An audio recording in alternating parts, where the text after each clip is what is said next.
Salut à toutes, salut à tous et bienvenue dans Hyperlink, votre cocktail de bulles et de pixels qui revient enfin dans ces émissions thématiques / débat. Ça faisait longtemps que vous les attendiez, que certains d'entre vous l'avaient vraiment réclamé. On est de retour et on est de retour avec quand même une émission qui était très attendue par pas mal d'entre nous, que ça soit dans les auditeurs mais aussi au sein de l'équipe, une émission spéciale Star Trek.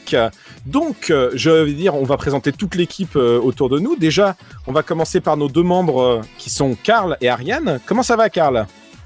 Ah, ça va, ça fait beaucoup d'épisodes à réviser pour une émission, mais ça fait toujours plaisir. Et toi, Ariane, est-ce que tu es contente qu'on parle enfin de Star Trek après presque 1 an d'attente ? Plus d'1 an même, donc ouais, ravi. Et alors là, j'ai envie de dire, on recommence pas avec des petits invités. On n'a jamais de petits invités. Mais là, moi, je suis très content parce que c'est ces deux invités spécialistes séries télé que j'aime beaucoup. On a d'abord Roman Nigita, qui est donc, comme j'ai dit, journaliste spécialisé en séries télé, entre autres chez Mad Movie ou JDD. Et tu es membre aussi du Cadran Pop, qui est un podcast spécialisé sur Star Trek. Donc, j'ai envie de dire, là, on pourrait pas rêver mieux. Eh ben, bonjour à toutes et à tous, Romain Nigita, donc. Oui, pardon, à chaque fois je dis Nigita. Mais en plus, on en a parlé en off. Mon Mais Dieu. c'est pas grave, comme je l'ai dit en off, ça fait 39 ans que tout le monde se trompe, donc vraiment, il n'y a pas de souci. Désolé, pour la peine, je t'appellerai Bob. Ça n'a aucun sens. Ah, Et on a avec nous, j'ai envie de dire, il binge-watchait déjà avant que ça soit cool. La tagline, je trouve, est parfaite. Celle-là est parfaite. C'est Alain Carazé, qui est donc journaliste spécialiste série télé, qui maintenant... Alors, tu as écrit beaucoup d'ouvrages, tu as fait beaucoup d'émissions. Ça fait très longtemps qu'on te voit sur divers réseaux télévisuels, radiophoniques, podcasts, et ainsi de suite. Et là, maintenant, on te retrouve dans Previously, le podcast de Télé Loisirs, où chaque semaine, tu décryptes une série récente ou plus ancienne, et tu reviens sur la genèse de cette série. Et j'ai envie de dire, à titre personnel, moi je suis très très fan parce que de par le travail journalistique que tu fais depuis maintenant près de 40 ans, j'ai envie de dire, parce que tu avais commencé dans les années 80, tu as énormément d'enregistrements, donc d'interviews, de showrunners, d'acteurs, des fois de techniciens. Et donc c'est une vraie plus-value que d'écouter ces podcasts-là parce que on peut écouter par exemple, je vais prendre au hasard sans putaclic Game of Thrones, où on peut entendre une interview de George R.R. Martin au tout début, qui disait très bien vous allez voir, je reprends bientôt les livres et ça va bientôt se terminer. Je fais oui, très bien.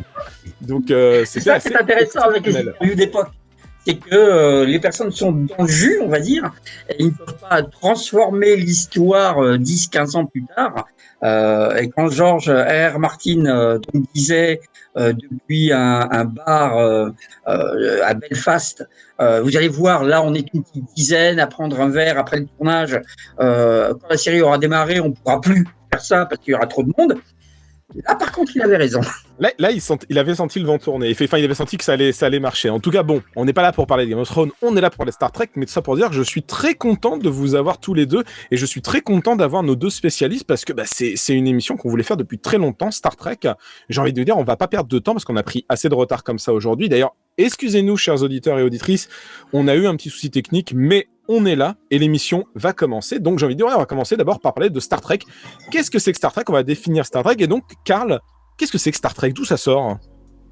Alors, Star Trek sort de l'esprit, entre autres, de Gene Roddenberry. C'est à Gene Roddenberry qu'on remonte le mythe Star Trek, qui crée un univers dans notre futur. Et ça, c'est un élément important. C'est le futur de notre Terre, de notre humanité, utopique, dans lequel la pauvreté, la famine, les maladies, le racisme, le sexisme sont de l'histoire ancienne, et donc permet aux humains et aux autres civilisations qu'ils rencontrent d'explorer la galaxie pour, entre guillemets, le plaisir, pour l'exploration elle-même, pour la découverte scientifique, pour les apports diplomatiques et humains que ça peut emmener. Et la première série montrera notamment beaucoup d'entités supérieures qui remettront en cause les valeurs et l'éthique de l'équipage de l'Enterprise, qui contient entre autres les fameux Kirk et Spock.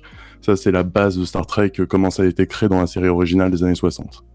De toute façon, elle s'appelle juste Star Trek, mais maintenant, la plupart des fans que vous êtes l'appellent The Original Series. Il me semble que c'est Star Trek TOS. C'est ça. Elle est composée de 3 saisons de mémoire, parce que elle n'avait pas marché, il me semble, Romain. Alors, en effet, à l'époque, la première série, quand elle a été diffusée sur NBC, a été perçue comme un échec. Et même pour arriver à ces 3 saisons, il a fallu que Gene Roddenberry, son équipe et les fans à l'époque se battent Ne serait-ce que pour arriver à ces 3 saisons. Elle a fait être annulée à la fin de la première, elle a fait être annulée à la fin de la deuxième. On sait qu'il y a une grande campagne de lettres de la part des fans qui était extrêmement soutenue par Roddenberry lui-même, qui les motivait pour qu'ils écrivent ces fameuses lettres. On sait qu'il a un peu, on va pas dire manipulé les fans, mais un petit peu quand même. Non. Mais Jamais. en fait, ce qui s'est passé, c'est qu'à l'époque, il y avait déjà des mesures d'audience à la télévision américaine, mais elles n'étaient pas aussi précises que ce qu'on peut connaître aujourd'hui. Et notamment, on n'avait pas le profil des téléspectateurs. On savait combien il y avait de téléspectateurs, mais on ne savait pas leur âge, leur profession, etc. Et c'est quelques années plus tard, lorsque la série ensuite était rediffusée un peu en boucle, notamment en fin d'après-midi sur les chaînes locales en syndication, que bien la production, le studio Paramount, s'est aperçu que la série était extrêmement regardée par des jeunes, par des lycéens et des étudiants notamment. Et notamment, les étudiants, c'est quand même un public qui aurait pu être intéressant à l'époque pour les publicitaires dans les années 60. C'est là qu'ils se sont un peu rendus compte qu'ils avaient sans doute fait une erreur d'annuler la série aussi vite. Et c'est aussi pour cela que derrière, la série va renaître sous plusieurs formes. Alors d'abord, en effet, pour viser ce jeune public avec une série animée, qui était vraiment une série plutôt destinée à un très jeune public, même si les scénarios étaient quand même écrits par une partie de l'équipe de la série des années 60, avec les voix de la plupart des acteurs, Shatner, Nimoy, etc. Et ensuite, périodiquement, Paramount va ressortir des cartons Star Trek dès qu'elle en aura l'utilité. Ça va devenir un peu la licence poule aux œufs d'or du studio Paramount. Quand dans les années 70, Paramount compte lancer son network, car à l'époque, Paramount n'a pas encore sa propre chaîne. Les networks, c'est les grandes chaînes hertziennes comme ABC, CBS, NBC. Paramount comptait lancer son network dans les années 70, donc il demande à Roddenberry de créer une nouvelle série Star Trek Phase 2, qui finalement ne se fera pas. Puis quand il y a le succès de Star Wars, il dit tiens, qu'est-ce qu'on pourrait faire nous ? Ah bah tiens, on a Star Trek, on va faire un film. Ils ressortent leur licence et ça devient Star Trek. Dans les années 90, enfin Paramount crée sa chaîne UPN, ils mettent quoi dessus ? Ils mettent Voyager. Star Trek Voyager. Là, ils lancent leur plateforme de streaming, dessus, qu'est-ce qu'ils mettent dès le départ ? Ils mettent du Star Trek, etc., etc. Donc ça va vraiment de ce petit truc qui à l'époque était perçu comme un échec, mais tout simplement parce qu'on n'avait pas cette vision suffisamment fine du public, ça va devenir la corne d'abondance du studio Paramount qui, chaque fois qu'il y a un nouveau marché, de la VHS, du DVD, du Laserdisc, qu'est-ce qu'on met ? On met du Star Trek. Bon, tout est dit, je vous dire, l'émission est finie. Qu'est-ce qu'on merci, au revoir. Salut. Non, on va revenir déjà pour l'instant à la série originale, mais avant toute chose, vous l'avez dit, c'est une série de fans, et j'aimerais bien entendre tous les quatre comment vous avez découvert Star Trek, et je pense, en vrai, Alain, ça doit être toi l'un des cas les plus intéressants, parce que tu as découvert à une époque où je pense qu'être un Trekkies, c'était pas aussi cool que maintenant, en fait. Ah bah c'était pas cool du tout. Moi alors je vais être très franc, j'ai découvert Star Trek sans la comprendre. J'ai découvert Star Trek d'abord à travers des articles. Je dévorais de journaux anglais et américains que j'ai réussi à voir, et même de l'écran fantastique qui, sous la plume de Jean-Marc Leficier, avait à l'époque réussi à faire tout un dossier sur la série originale. Mais moi, réellement, j'ai découvert la série grâce à des VHS allemandes, grâce à des épisodes enregistrés à la télévision allemande. Wow. C'est l'époque où on découvrait Bubblegum Crisis sur des VHS japonaises sans sous-titres. Oh, c'est même bien avant, mon pauvre ami. Oui, c'est même bien avant. Je me doute bien. Mais bon, c'est assez fou de voir maintenant. En fait, déjà, on en reparlera, la différence de réception entre ce qu'était la série à l'origine, comment elle a été perçue ensuite dans son retour, on va dire, en grâce dans les années 80 par un public un peu plus grand, un peu moins petit, et maintenant l'explosion au niveau de la scène internationale. Ariane, toi, comment t'as découvert Star Trek ? Moi j'ai découvert Star Trek tard. J'ai découvert Star Trek avec le premier film d'Abrams. Donc je suis le cas d'école de la découverte de Star Trek moderne, si tu veux. Et puis après je suis remontée dans le temps jusqu'aux années 60, mais du coup j'ai pas du tout grandi avec Star Trek. J'ai grandi avec plutôt côté Star Wars. Donc désolé. Désolée, mais je me suis rattrapée après et du coup j'ai vu un peu de toutes les séries. Ouais. Mais j'ai envie de te dire, c'est pas grave, on reparlera des films aussi. C'est pas grave, merci Cédric. Non, mais c'est pas grave. Non, tu t'en parles en mode oui, désolé, bon, moi je l'ai pas découvert, je l'ai découvert par les films, je suis désolé, c'est sale. Ce n'est pas sale. Les films ont beau avoir, je pense, des défauts et beaucoup de détracteurs dans les fans de Star Trek. Je pense beaucoup d'amateurs aussi. Ils ont quand même eu un rayonnement qui a permis de relancer aussi la franchise, ouais. De relancer la franchise, clairement. Donc voilà. Et toi, Romain, comment tu as découvert ? Alors moi, je pense que comme beaucoup de personnes de ma génération, j'ai vu mes premiers épisodes quand la série a été diffusée pour la première fois intégralement en France sur la 5. Parce que donc c'est la fameuse chaîne de Berlusconi qui a pour la première fois diffusé la série intégralement en France. Parce qu'il y a quand même un grand malentendu entre la France et Star Trek, et je vais juste en parler en 2 secondes, c'est que la série originale est arrivée très tard en France. Elle date des années 60, comme on l'a dit, 66-69. Elle a été diffusée à peu près dans la foulée en Angleterre, en Allemagne, en Italie. Mais en France, la toute première diffusion de la série originale, donc Kirk et Spock, c'est au début des années 80 sur TF1, avec une poignée d'épisodes. Il y a 13 épisodes qui ont été diffusés sur TF1 en 81. Donc on est après Star Wars, on est après Cosmos 99, qui avait été on est après Alien, on est après tous ces films-là. Et d'un seul coup, on a le dimanche après-midi à la place de Starsky et Hutch, des mecs en pyjama, dans un décor bariolé. C'est vrai que le choc. Et dans un doublage québécois. Parce que c'est le doublage québécois, voilà ce que j'allais dire. En plus, c'était le doublage québécois. Il n'y a pas d'accent québécois, mais il y a des traductions qui vont pas. Ils disent computer pour un ordinateur, ils parlent d'un computer. Ah, c'est l'entreprise. Dans l'entreprise, Uhura est appelé O'Hara dans les premiers épisodes. Ah oui, c'est vrai. Il y a un gros souci. Donc voilà, donc moi j'ai vu quelques épisodes par-ci par-là, ensuite sur la 5. Surtout après, moi le truc qui m'a convaincu qu'il y avait un truc intéressant dans Star Trek. Évidemment, je m'intéressais à tout ce qui était science-fiction, série déjà quand j'étais gamin, mais je me suis encore vu sur Canal+, certains des films, notamment le 4 et le 6, donc le 4 Retour sur Terre avec les baleines et le 6 Terre inconnue qui est absolument génial, qui est vraiment un espèce de thriller. Et derrière, grâce à Canal Jimmy, j'ai pu enfin voir vraiment l'intégrale en VO de la série originale, puis de la nouvelle génération. Canal Jimmy a fait beaucoup de bien, je pense, à Star Trek. Non, moi, je me souviens petit. Je suis pas un trekkies dans le sens, j'ai pas beaucoup regardé. C'est pour ça que je suis présentateur et je ne suis pas avec vous autant pour en parler. Mais je me souviens que petit, sur Canal Jimmy, il y avait tout le temps du Star Trek qui passait. C'est ou du Star Trek ou du Muppet Show dans ma tête. Je me souviens quand j'étais gamin. Et donc j'ai eu ces imageries liées à Star Trek très jeune, sans les comprendre. Mais j'avais vraiment ce truc-là. Et Jimmy a beaucoup aidé, je trouve, aussi à une repopularisation de cette licence, de cette saga. Donc, j'ai un peu œuvré, à peine. Ça s'est pas vu. À peine. J'ai un peu œuvré pour ça. J'ai un peu, vous savez, la technique du marteau pilon, du style on en parle tout le temps. Au bout d'un moment, ça finit par rentrer. Donc, voilà. Mais j'ai envie de te dire que c'est parti, monsieur. Non, mais j'ai envie. Bon, on va pas refaire le CV, mais j'ai envie de dire, Alain, tu es le défenseur des causes perdues. C'est-à-dire que t'as essayé de t'occuper de tout ce que tu pouvais de Doctor Who, de Thunderbird, de Star Trek. Enfin, en général, quand une série ne marche pas, tu t'es dit, faut que j'aille dessus. Donc, c'est pas vraiment quand une série marche pas, c'est quand en France. C'est quand une série ne marche pas en France. Une série est mal connue quand il y a une. Non, c'est surtout en fait le truc, et c'est complètement ce qui s'est passé avec Canal Jimmy. C'est quand il y a une petite fenêtre qui permet de parler de choses que je trouve passionnantes. S'il y a une petite fenêtre qui permet de montrer une série formidable qui est la 4e dimension, Twilight Zone, je vais m'y engouffrer. Plutôt que d'aller dans la facilité et de passer un truc que tout le monde connaît. Il y a une petite fenêtre de diffuser une série qui a mal été diffusée, ou qui vaut la peine, ou qui vraiment bien, ou qui est mal connue, ou qui de passer quelque chose de super populaire, je vais dire, tiens, je vais profiter de cette petite fenêtre, je vais entrer là-dedans. Ça a été Le Prisonnier, ça a été Star Trek, etc. C'est toujours ça. C'est pas vraiment je ne défends aucune cause, je suis pas Don Quichotte.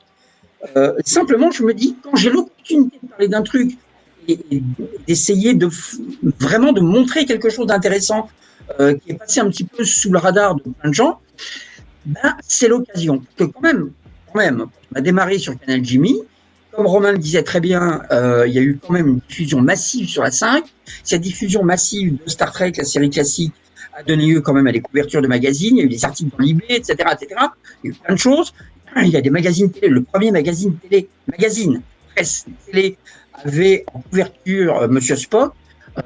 Ça collait à l'époque dans laquelle il y avait un retour en grâce des séries américaines grâce à la 5, ou grâce à la 5, c'est une question de choix, dans laquelle il y avait des K2000, des supercoptères, et donc Star Trek, comme ça, et du Mission Impossible et compagnie. Donc, voilà. Après, donc, quelque part, on aurait pu aussi se dire que j'ai surfé sur la vague. Le truc, c'est que Canal Jimmy, c'était plus les autres séries Star Trek, comme la nouvelle génération Deep Space Nine, qui a été cette petite fenêtre, que justement, je me suis dit, c'est bon. Et Jimmy n'a pas été la chaîne de Star Trek, c'était la chaîne où le mercredi soir, c'est pas tout à fait la même chose, le mercredi soir, c'était devenu la soirée Star Trek. Absolument. Effectivement. Ariane, moi j'ai envie qu'on reparle un peu quand même du concept de Star Trek et entre autres de ce concept un peu utopiste, humaniste. Est-ce que tu penses que c'était quelque chose de déterminant à l'époque pour le différencier de tout ce que faisait la SF classique et même la fiction dans les années 60, j'ai envie de dire? Ouais, bien sûr. Faut savoir déjà qu'en soi, ce concept de série science-fiction pour adultes en lui-même, c'était quelque chose d'un peu nouveau. Parce que la science-fiction, c'était pas un truc qui marchait très bien, c'était plutôt pour les enfants à l'époque. Donc déjà, on a un concept qui en lui-même est un peu nouveau. Et en plus, effectivement, Star Trek diffère de beaucoup d'œuvres de science-fiction, justement parce qu'il développe un futur qui est plutôt positif. Alors que dans la science-fiction et dans le fantastique, on a plutôt l'habitude de voir un futur, qui fait un peu la gueule. Star Trek, c'est une quête de la connaissance, de l'exploration, qui est construite donc, notamment autour de la Fédération des Planètes Unies, qui est cette alliance d'environ 150 planètes dont fait notamment partie la Terre, et qui est derrière Starfleet, donc l'organisation d'exploration et de défense spatiale, donc, dont fait partie le vaisseau qui est l'Enterprise. Et cette fédération, elle a réussi à s'unir dans ses buts utopiques avec donc une proposition qui est celle d'une fédération unifiée, avec une charte des planètes unies, qui n'est pas sans rappeler celle de l'ONU d'ailleurs, plus de questions d'argent, de maladies, etc., à part en dehors de la fédération. En plus, c'est intéressant parce qu'on parle d'humanité un peu utopiste qui a dépassé le cadre des guerres, et ça, ce qui est aussi un cadre dépeint dans, par exemple, le 2001 Odyssée de l'espace, mais 2001 Odyssée de l'espace, ça arrivait bien après. Donc Star Trek était quand même assez précurseur à ce niveau-là. Et c'est aussi amusant de noter que ça coïncide aussi avec ce que le Japon faisait des créations sur l'atome comme Astro Boy, où ça présentait quelque chose de positif sur les sciences et le futur. Bon, en tout cas, je trouve ça pas mal. Vraiment, on voit que ces années 60 avaient une redistribution des cartes sur les thèmes qui avaient peut-être été menaçants dans les années 40 et 50. Et j'ai envie de vous dire, on parle d'utopie, l'un des trucs les plus connus de Star Trek, c'est aussi le fait que c'est un équipage mixte. Est-ce que vous pensez que ça, c'est quelque chose de fondateur dans le succès universel de Star Trek? Là, je vous pose la question ouverte à toutes. C'est le premier qui prend le micro qui répond. Allez-y. Allez, je vais répondre. Je prends la main. Oui, c'est clairement l'une des grandes spécificités de Star Trek. C'est aussi la raison pour laquelle c'est une série intemporelle. C'est une série qui compte toujours autant aujourd'hui. C'est évidemment la mixité de l'équipage, mais à tous les niveaux. Aussi bien en termes de casting, en termes d'acteurs, qu'en termes de personnages. Le personnage emblématique de la série, donc Monsieur Spock, évidemment. Désolé, William Shatner, parce que Monsieur Spock qu'on retient dans Star Trek, c'est non seulement... Enfin, c'est pas seulement un extraterrestre. On dit souvent Monsieur Spock l'extraterrestre. C'est pas un extraterrestre, Monsieur Spock. Monsieur Spock, c'est un métis. Sa mère est humaine. Et son père, en effet, est un Vulcain. Donc c'est là qu'on a vraiment un mélange absolument génial dans cette série. C'est qu'on a ce personnage qui n'est pas tout à fait humain, donc qui observe l'humanité, qui en pointe les défauts aussi, parce que bien qu'on soit dans ce futur utopiste, l'humanité a encore des défauts qui vont être révélés en étant confrontés à d'autres peuples qui, eux, n'ont pas encore totalement résolu ces problèmes de guerre, de racisme, etc.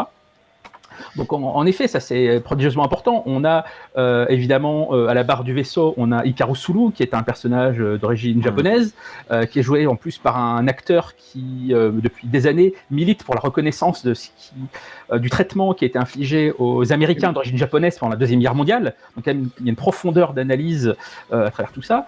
On a évidemment Uhura, qui est un personnage noir sur la passerelle, qui est absolument fondamental, même si dans les faits, quand on regarde les épisodes, elle a quand même pas grand-chose à faire, il faut être très honnête, mais malgré tout, sa présence était absolument fondamentale dans une telle série à l'époque. On montre que les noirs sont importants dans le futur. Ça paraît totalement basique de dire ça aujourd'hui. Ça paraît oui, à l'époque, c'était vraiment un bond en avant, mais même le fait, comme on disait, de Pavel, qui est russe. Chekhov qui arrive dans la deuxième saison. Mais je veux juste revenir sur Uhura, elle était importante au point que Nichelle Nichols, donc l'actrice qui joue Uhura, a voulu quitter la série en cours de production, parce qu'en effet, le personnage, rappelons-le, très honnêtement, soyons lucides, le personnage est quand même pas très intéressant. Son rôle se borne à passer le téléphone au capitaine, dire voilà, j'ouvre les canaux de communication, allez-y. Donc elle voulait quitter la série. Et elle en avait parlé dans une interview à un magazine à l'époque. Et un jour, elle reçoit un coup de fil. Et au bout du téléphone, c'est Martin Luther King. qui l'appelle et qui lui dit écoute, mais c'est tout à fait réel ce que je lui dis, qui lui dit bah, écoute, tu ne peux pas quitter une telle série, c'est important d'avoir quelqu'un comme toi dans une série de science-fiction pour montrer aux enfants que oui, les Noirs font aussi partie du futur, ils font partie de l'exploration spatiale, etc. Et à partir de là, il dit bon, ok, je reste. C'est elle qui le raconte. Ah bah, si c'est King qui le demande, c'est vrai que c'est compliqué Exactement. de refuser, quoi. Mais c'est pour dire à quel point sa simple présence a été importante. Une actrice comme Whoopi Goldberg était fan de Star Trek quand elle était gamine, et c'est pour ça qu'ensuite elle a eu un rôle dans la nouvelle génération, parce qu'elle a dit moi je regardais Star Trek quand j'étais petite et je voyais qu'il y avait quelqu'un comme moi, quelqu'un qui me ressemblait dans le futur, dans l'espace, et c'est pour ça que je me suis dit il est possible pour moi de faire des choses, de devenir comédienne, actrice, etc. Il y a des astronautes noirs qui ont eu envie de devenir astronautes, de rentrer dans la NASA parce qu'elles ont vu, je crois que c'est notamment Mae Jemison, si je dis pas de bêtises, enfin j'ai plus son nom exact en tête, mais qui ensuite a même fait une apparition dans un épisode de la nouvelle génération. Donc en effet, ce côté multiculturel, même si aujourd'hui il peut paraître un petit peu naïf, un petit peu simpliste, avec notre regard à nous de 2021, il est fondamental pour l'époque et il n'était absolument pas universel dans les séries télé de l'époque. Il y a relativement peu de séries à l'époque qui ont autant de casting aussi divers. L'une des rares qu'on peut citer, c'est Mission Impossible. Il y a Barney qui se tournait sur le studio, littéralement, le studio voisin, parce que c'était produit par la même boîte des élus. Donc oui, c'est évidemment un élément très important et qui aujourd'hui est reconduit dans chacune des séries. Quand on voit les histoires et les castings de chacune des séries suivantes, on a toujours cet élément-là qui est au cœur de chacune des séries. Avec Janeway dans Voyager, qui est la première femme capitaine de vaisseau à la tête d'une série Star Trek, que ça soit Sisko dans Deep Space Nine, ou aujourd'hui l'héroïne Michael Burnham, l'héroïne de Discovery. J'entends tout ça, et un truc qui me vient en tête, c'est que souvent on dit que c'est l'œuvre de Roddenberry qui a permis ça, mais je voulais savoir, j'ai l'impression quand même que c'est une œuvre plus collectif que ça, que Roddenberry clairement a mis les graines, mais j'ai souvenir que sur le plateau, les acteurs étaient même force de proposition pour faire évoluer leurs personnages, pour faire évoluer la mentalité de leurs protagonistes. Alors ça, c'est un petit peu, si je peux me permettre, c'est un petit peu le cas de toutes les séries télé. Je veux dire, une série télé, à la différence d'un film, une série télé est obligatoirement une œuvre collective. Obligatoirement. Ensuite, il y a une voix, il y a une direction.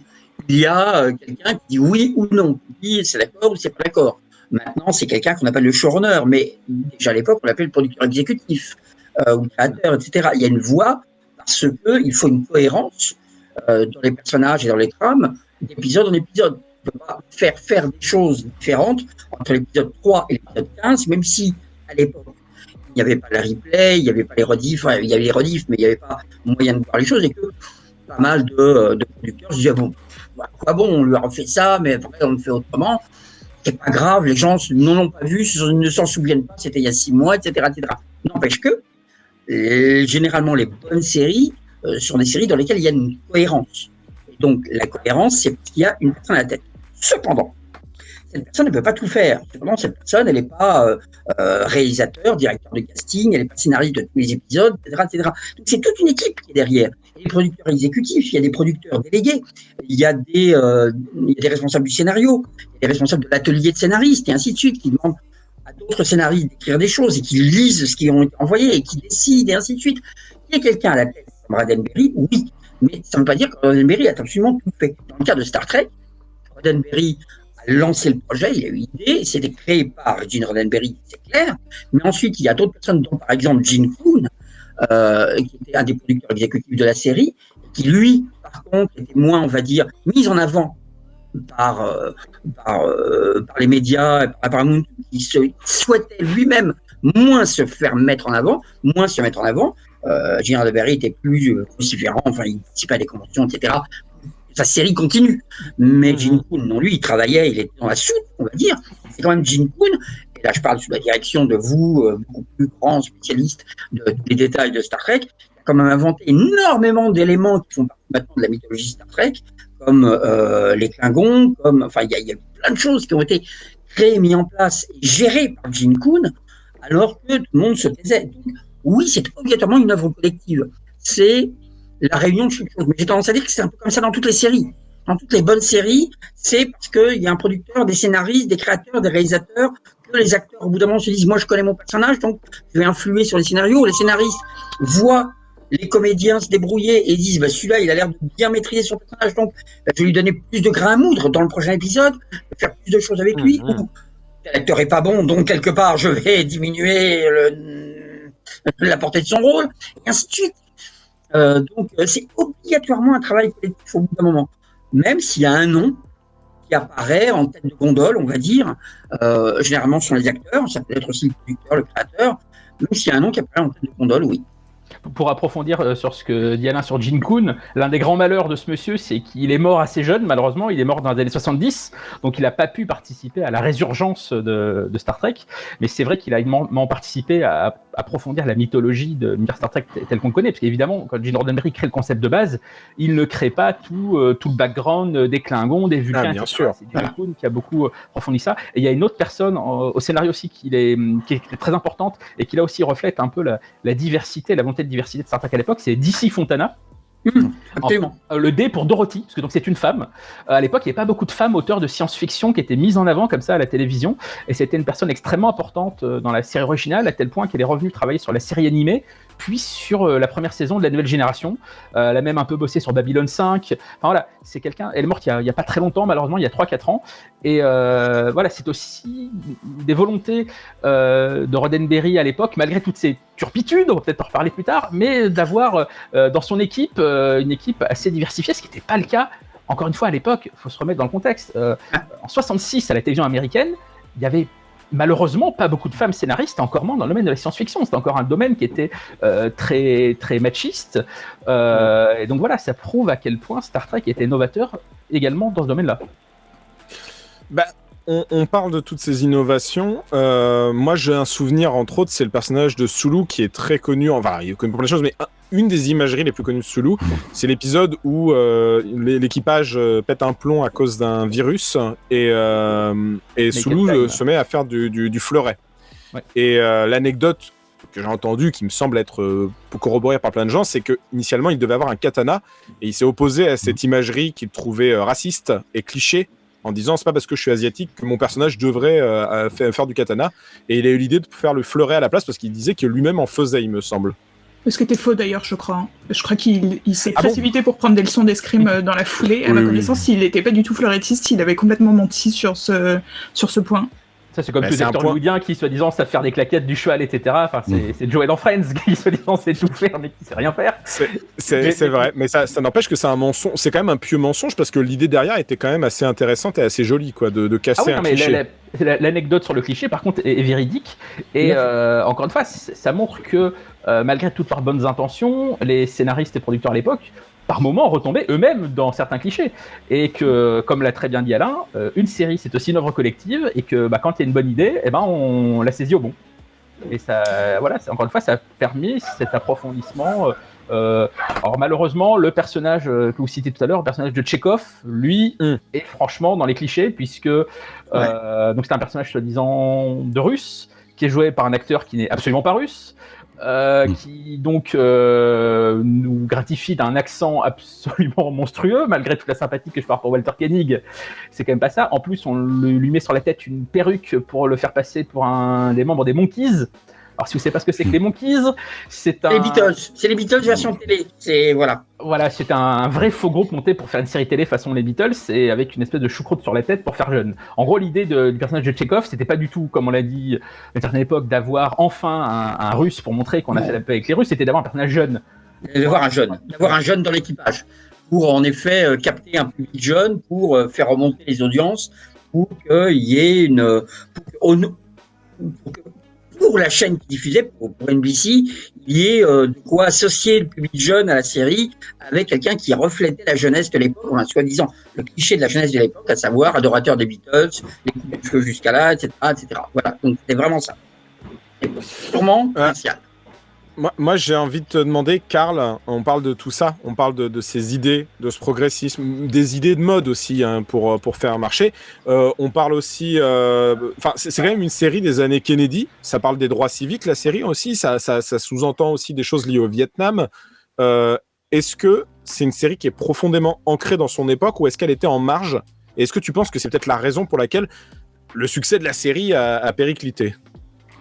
Le commentaire sur l'actualité, alors déjà c'est une tradition dans la SF, mais c'était aussi un moyen d'adresser des sujets, enfin comme souvent dans la SF, d'adresser un sujet avec ces univers détournés, avec ces mondes qui n'existent pas, pour pouvoir en parler à une époque où on n'a pas le droit de dire que les Américains n'ont rien à faire au Vietnam et qu'ils tuent des civils. Et ben on va créer une planète sur laquelle il y a deux factions qui se battent sans la moindre raison. On n'arrive pas à remonter aux origines du conflit et on va transposer ça, et ça a toujours été pratiqué. En même temps qu'on essaye de développer la série elle-même, on parlait de progressisme et d'adaptation. Donc, dans les années 60, autant qu'on est progressiste, il y a des trucs, si on les regarde aujourd'hui, c'est misogyne ou c'est légèrement raciste, mais de l'époque, c'était pas activement une recherche de rabaisser les femmes ou les noirs, c'était la mentalité. Donc, par exemple, sur les personnages gays, Roddenberry a clairement dit, au début de sa carrière, il était homophobe. Il a fallu attendre qu'il se développe humainement pour envisager qu'il y ait des personnages gays qui arrivent peut-être un jour. Et ça a eu beaucoup de mal à se faire jusqu'à Discovery dans les dernières, où il y a un couple gay, et dans la dernière saison, où ils ont inclus les non-binaires qui, encore une fois, dans l'univers, existent, ont toujours été là. C'est juste que nous, spectateurs, nous ne les avions pas encore vus. Oui, mais dans cet univers, c'est normal. n'avait pas été mis. Oui. Dans cet univers, en fait, l'idéal, c'est que ce ne soit même pas mentionné. Uhura est noir, mais personne ne fait jamais référence dans la série au fait qu'elle est noire. Jamais. Ouais. On va faire notre... Si je peux me permettre, dans le cas des personnages gays de la série, c'était pas aussi simple que ça pour Gene Roddenberry, puisque, et c'est de notoriété publique, parce que le créateur, enfin l'auteur, David Gerrold, en a largement parlé, etc.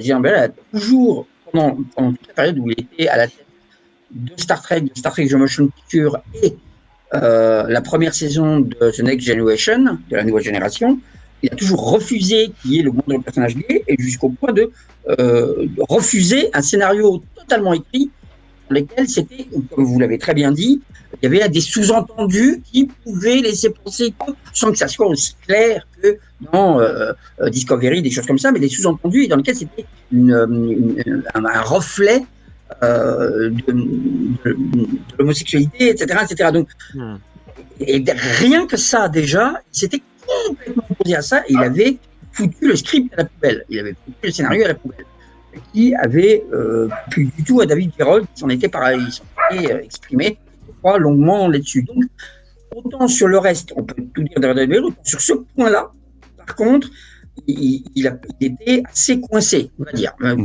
Je suis gentil en disant coincé. Je pense pas qu'il dit homophobe n'est pas tout à fait le terme. Enfin, j'en sais rien, j'ai pas lu le truc là-dessus, mais en tout cas, c'était un sujet qu'il ne voulait pas aborder. Oui, comme plutôt. 95% des séries, de toute façon, malheureusement, à l'époque. Exactement. Ceci n'excuse pas cela, bien sûr. mais c'est quelque chose d'assez malheureusement commun à l'époque à la télé. Alors que, par contre, le fait de parler frontalement, comme vous l'avez dit, de la guerre du Vietnam ou du racisme, parce qu'il y a certains fameux épisodes dans lesquels il y avait des gens qui sont blancs d'un côté, noirs de l'autre, et inversement, c'est un petit peu balourd aujourd'hui comme métaphore, mais c'est malgré tout assez efficace, et c'est quelque chose qu'on ne voyait pas à l'époque à la télévision américaine. Donc Roddenberry est une personne complexe, encore une fois, ça n'excuse pas certaines de ses turpitudes, mais il était franchement en avance sur certains sujets, et pas du tout sur d'autres. Le but, de toute façon, n'est pas. Je pense que le but n'est pas d'excuser ou pas excuser. C'est pas nous cinq qui allons refaire le truc. Et c'est une autre époque qui a ses propres pensées. Et voilà, là n'est pas le débat. Mais je suis d'accord avec vous de dire que à l'époque, cette série faisait vraiment date et elle était vraiment à part. On va faire une petite pause musicale. On va revenir dans quelques minutes où on va aborder toutes les thématiques profondes de Star Trek, que ça soit la série originale, mais aussi ce qui est développé dans le reste de la saga. J'ai envie de vous dire, on va se quitter sur une petite balade. C'est la balade de Bilbo Baggins de Leonard Nimoy. Je me suis dit que c'était la meilleure des chansons liées de près ou de loin à Star Trek. Pas jeu. photo. Voilà, petite pause musicale et on revient. À tout de suite. Et on est de retour sur notre Hyperlink spécial Star Trek après une première partie assez fournie sur la série originale et les thématiques qu'elle abordait. On va rentrer plus en détail dans ces thématiques et j'ai envie de vous dire, on va commencer par toi, Ariane. Une des thématiques premières quand cette émission a été construite, un des trucs qui tient de clé de voûte Star Trek à la base, c'est la directive première de l'Enterprise, ne pas interférer dans le développement d'un monde. Et donc, comment est-ce que la série aborde cela? Est-ce que c'est une critique, par exemple, de l'interventionnisme, surtout américain, surtout à cette époque-là? Ou est-ce que tu penses que ça va sur autre chose? Comment tu le ressens, toi? Comment tu l'interprètes? Alors, comme tu l'as dit, la directive première, du coup, c'est le fait de ne pas interférer avec le développement d'une civilisation. Donc, normalement, ils sont pas trop censés se montrer et leur ramener les technologies qu'ils n'ont pas. Et c'est un gros ressort dramatique dans Star Trek, puisque évidemment, on va la piétiner allègrement pas mal d'occasions.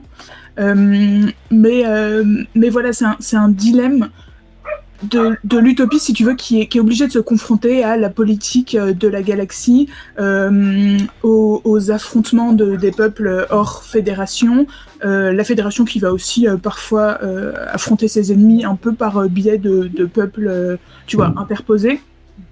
Donc c'est si tu veux, oui, c'est une critique oui, bien sûr, c'est une critique de l'interventionnisme, mais c'est aussi forcément un ressort dramatique dans un monde où, en fait, il faut qu'on raconte des trucs. C'est-à-dire que tu peux pas être là en mode, ok, bah, tout va bien, tout le monde est unifié, ça se passe très bien. T'es obligé d'aller taper un peu des mecs et t'es obligé de briser les règles parce que sinon t'as rien à raconter. Bah, ça me semble effectivement assez, sinon ça serait de ce qu'on appelle dans le monde de l'animation de la tranche de vie, du slice of life, et c'est un genre sympathique mais un peu chiant par moment, donc c'est vrai que s'il y avait que dalle, ça pourrait être problématique. Un autre truc qui est intéressant à voir, c'est que, on l'a dit, donc ils doivent pas intervenir, ça c'est une première raison dans la règle d'or de l'Enterprise, mais il y a aussi cette idée, comme on l'avait dit plus tôt, qu'on est dans un monde où il n'y a plus de guerre, la plupart des maladies graves ont été enlevées, tous les peuples sont en paix, tout le monde est un peu uni. Est-ce que la série parlerait pas du collectivisme versus l'individualisme, j'ai envie de dire? Est-ce qu'il y a ces deux idées-là se confrontent ou pas du tout? Est-ce que la série n'aborde jamais cette question-là? Romain, par exemple? Ah bah complètement, parce qu'en effet on a cette utopie mais qui ne concerne que la fédération, donc le collectif dont fait partie la Terre et qui en effet, comme c'était dit, ressemble un peu à l'ONU. Sauf que y a d'autres mondes en dehors de la Fédération. Il y a les Klingons, il y a les Romuliens, il y a les Ferengi notamment. Alors les Ferengi, ils apparaissent un petit peu dans la nouvelle génération, ils sont surtout développés à partir de Deep Space Nine, donc on est dans les séries des années 80-90. Et les Ferengi, grosso modo, c'est les gros rapias de l'univers. C'est ceux qui pensent qu'au pognon, qui s'appelle le Latinum, les barres de Latinum dans l'univers Star Trek. L'un des plus grands représentants de ce peuple, c'est Quark. Dans Deep Space Nine, c'est le barman de la station. Donc c'est le mec qui est au courant de tout, qui s'occupe de toutes les magouilles. Donc on a cette opposition en effet entre, au sein même de la station Deep Space Nine, entre l'utopisme de la Fédération et ce côté qui ressemble beaucoup plus à notre monde à nous, finalement, avec Quark et tous les différents peuples qui vont venir sur cette station. Parce que grosso modo, Deep Space Nine, c'est Casablanca, c'est clairement ce qu'ils ont voulu faire, hein, les scénaristes l'ont dit. C'est un peu cet endroit, la frontière entre la loi et tout ce qui est illégal. Et c'est aussi ça qui va permettre de tester justement la moralité et cette utopie de la Fédération qui va se confronter à la réalité. Il y a une fameuse réplique justement du capitaine Sisko, qui est le héros de Deep Space Nine, qui dit à l'un de ses supérieurs qui est bien à l'abri sur Terre, il lui répond, vous savez, c'est facile d'être un ange quand on est de paradis. Donc ce qui veut dire que voilà, quand on est confronté, quand on est les pieds dans la merde, grosso modo, c'est beaucoup plus compliqué d'appliquer tous les préceptes moraux, et c'est ça qui fait que Deep Space Nine est l'une des séries les plus passionnantes de la franchise, et qui fait aussi que certains fans de Star Trek n'aiment pas Deep Space Nine. C'est vraiment une série qui cristallise un peu toutes les visions qu'on peut avoir de l'univers Star Trek. Est-ce que l'utopie de Roddenberry est soluble dans la réalité, j'ai envie de dire.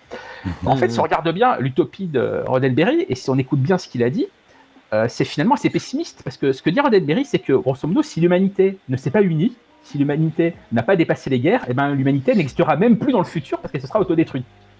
C'est assez effrayant de penser comme ça. Il dit, bon, il n'y a que deux solutions. Soit on s'autodétruit, il y a une troisième guerre mondiale, et il n'y a plus d'humains, on n'en parle plus, c'est fini. Soit, si on veut arriver dans le futur, il faut qu'on change. Donc finalement, c'est assez radical comme choix. Mais en effet, lui-même va être comment dire, va croire à son propre mythe. C'est-à-dire que la vision qu'il développe dans les années 60, celle qu'on vient d'expliquer, est en effet passionnante, mais au fur et à mesure des années 70 et 80, avec le fait que certains fans vont révérer sa vision, lui-même va finir par pousser sa vision à un extrême qui fait qu'en effet, on risquait de tomber, comme vous l'avez dit tout à l'heure, dans un côté, il peut rien se passer puisqu'il n'y a pas d'antagonisme. Et c'était le problème des 2 premières saisons de la nouvelle génération, où les jeunes scénaristes qui avaient grandi avec la série Star Trek des années 60, mais qui maintenant étaient même scénaristes, voulaient un peu bousculer. Mais malheureusement, les règles qu'imposait Roddenberry faisaient qu'il n'y avait aucune dramaturgie qui était possible. Et c'est un truc qu'on voit dans un documentaire qui est assez passionnant, qui s'appelle Chaos on the Bridge, qui est disponible sur la plateforme, c'est avec le gros N rouge, qui fait toutoum. On voit que... Je ne vois pas de quoi tu parles. Je ne vois absolument pas de quoi tu parles. Pas du tout. Des gens comme Ronald D. Moore, qui faisait partie de l'équipe au tout début, ne parvenaient absolument pas à écrire quoi que ce soit d'intéressant, puisque Roddenberry a dit non, on peut pas y avoir de conflit dans l'équipage, il peut rien se passer, mais tu veux qu'on écrive sur quoi? Et il a fallu que, malheureusement, Roddenberry tombe malade et s'éloigne un peu de la série, et que la nouvelle génération soit représentée par un showrunner qui s'appelle Michael Piller, qui a enfin laissé un peu de mou dans la dramaturgie pour enfin créer des scénarios intéressants sur la nouvelle génération. Donc c'est pour ça que moi, ce côté utopique de Roddenberry dont on a parlé, je le prends toujours avec des pincettes. Parce que très trop à l'extrême. C'est pas Rick Berman, surtout, qui a fait aller la nouvelle génération sur d'autres axes, sur d'autres angles, justement se séparant un petit peu de la vision un petit peu qui était un peu dénaturée de Roddenberry. C'est pas aussi Rick Berman, surtout. Rick Berman, il était plus à la prod, entre le tournage, le studio, etc. Mais le showrunner, c'était vraiment Michael Piller en termes d'écriture scénaristique. Mais c'est vrai que... Vas-y, complètement, vas-y. Non, je disais, c'est vrai que Roddenberry, il est mort en 91, si je ne m'abuse, donc il a eu le temps de valider le concept de Deep Space Nine, mais il a vu ni la fin de The Next Generation, qui est donc la 2e série, ni Deep Space Nine, qui a commencé en 93, et en fait, ça sent clairement qu'on s'est un peu affranchi de son carcan en termes narratifs dans la suite de ces séries-là. De toute façon, j'ai envie de vous dire, c'est comme le principe d'une utopie, hein. C'est qu'on peut pas l'atteindre et que si on l'atteint, il y a quand même un souci. Ça va dans le terme. Et on parle d'utopie. Une idée qui est mise en avant aussi très vite, c'est le concept d'argent et de travail, Karl. Il n'y a pas spécialement d'argent au sein de Starfleet, enfin dans Starfleet et dans la Fédération.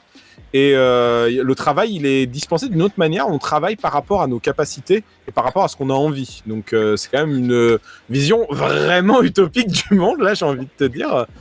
Est-ce que ça a un impact clairement sur... Bon, déjà, la série originale, je m'en doute, mais surtout sur la suite, est-ce qu'on disait le fait que les autres séries questionnent cette utopie ? On parlait des Ferengi. Quand il faut traiter avec les Ferengi, la Fédération a des crédits, a des moyens de monnayer tout de même.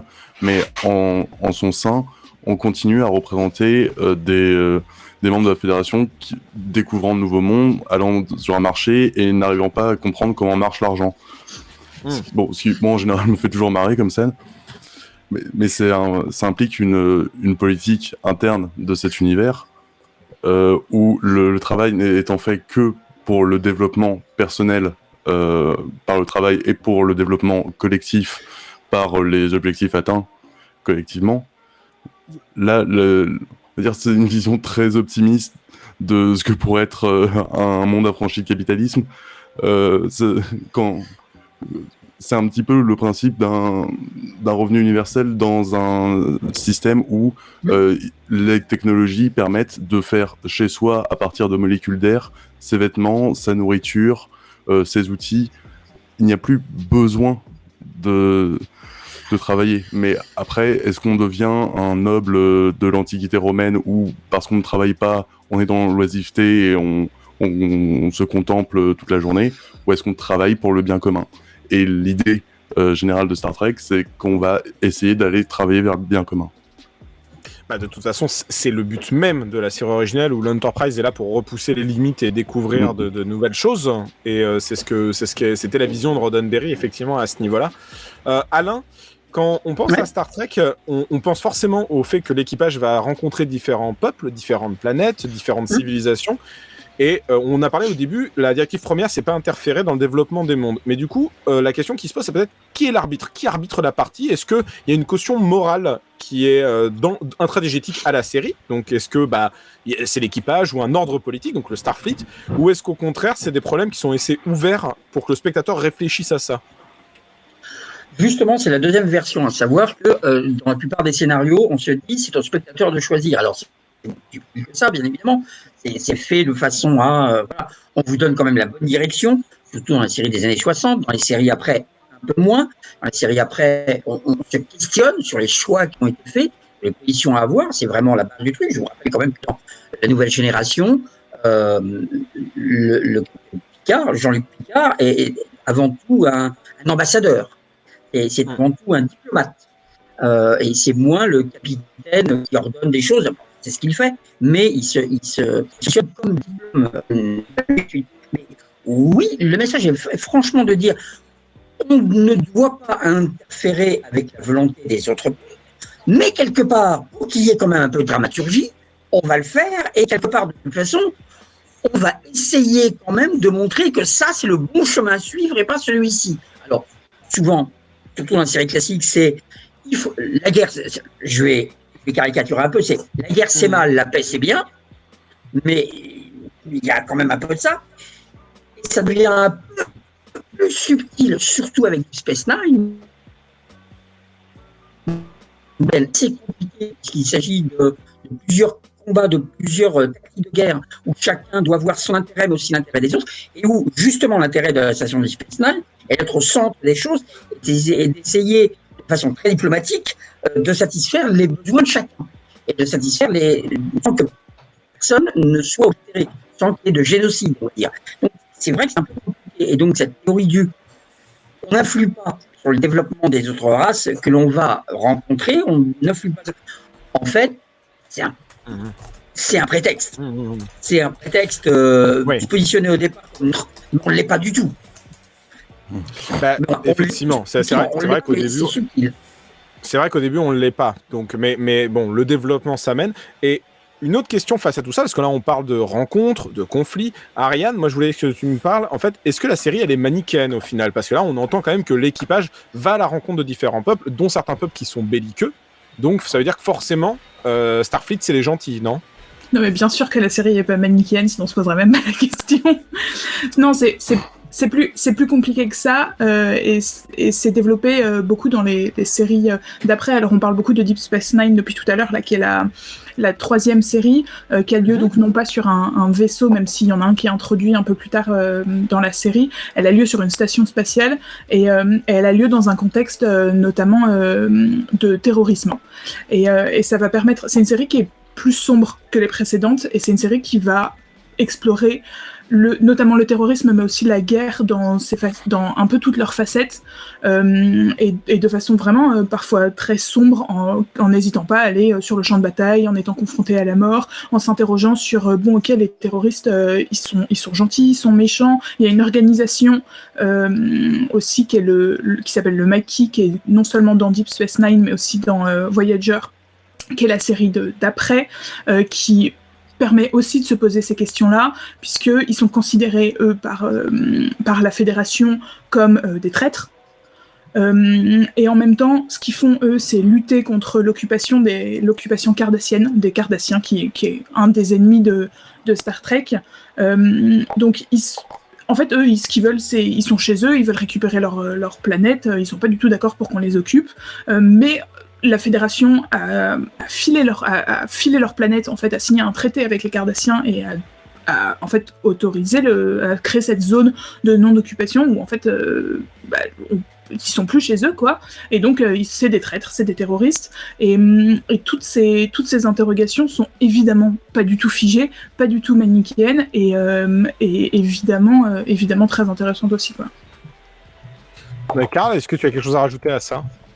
Ouais, ça, c'est un truc qu'ont fait toutes les séries dans la période post-Roddenberry. Comme Ariane vient de le dire, la station spatiale, ça permet de forcer, au lieu de s'envoler avec son vaisseau à la fin de l'épisode, on est obligé d'être face aux conséquences de ses choix. Donc, ne pas intervenir ou intervenir, ça va influer sur les saisons d'après.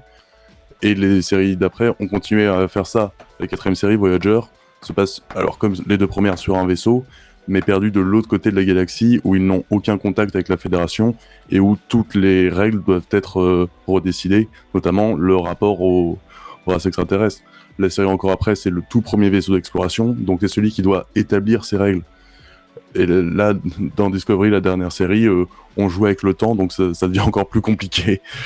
Il faut savoir aussi que, contrairement à la série originale, les séries d'après arrêtent d'avoir cette structure de un épisode, c'est la planète de la semaine, où donc effectivement, comme l'a dit Karl, le vaisseau part à la fin de l'épisode. À partir de, alors un tout petit peu dans The Next Generation, mais surtout à partir de Deep Space Nine, on a des séries qui vont de plus en plus être feuilletonnantes, et donc effectivement, comme là encore l'a très justement dit Karl, on a des personnages qui sont obligés de faire face aux conséquences de leurs actes, en fait, tout simplement. C'est-à-dire qu'il n'y a plus de « Ok, bah très bien, on a prisé la directive première sur cette planète, maintenant on se barre, c'est fini, on ne reparlera jamais. » Ils sont là, si tu veux, ils sont obligés de rester et de faire face à leurs actes, quoi.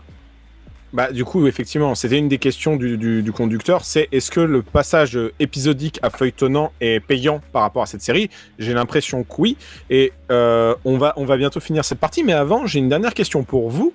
Est-ce que vous diriez au final que Star Trek, la série originale, mais même les autres, sont des séries candides, ou bien est-ce qu'il y a quand même plus en jeu que ça, en fait ? Est-ce que c'est vraiment, les séries ne se rendent pas compte des fois de ce qu'elles traitent ? J'ai l'impression que non, parce qu'on en a parlé un petit peu avant. Mais est-ce que même dans les plus récentes, il y a un retour un peu d'espoir, parce qu'on est dans un monde de plus en plus désabusé.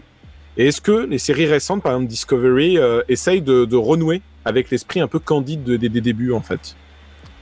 Discovery, c'est encore mieux, ça t'annonce que dans le futur aussi, c'est la merde. Ouais, pas du tout. Pas du tout. Moi, je trouve que les dernières séries, au contraire, sont beaucoup plus sombres et beaucoup plus désabusées. Il y a eu Picard, notamment, l'année dernière, qui est en fait comme The Next Generation et la série originale qui étaient des séries de leur temps. C'est le cas de Picard aussi, mais du coup qui est la série d'une Amérique post-terrorisme, post-Trump, enfin, tu vois, c'est une Amérique désabusée, et Picard est un mec désabusé aussi, qui croit plus du tout à tous les idéaux de la Fédération qui ont été un peu piétinés, trahis, etc. Donc, au contraire, on a des séries qui sont beaucoup plus sombres. Aujourd'hui, la première saison de Discovery, c'était la guerre contre les Klingons.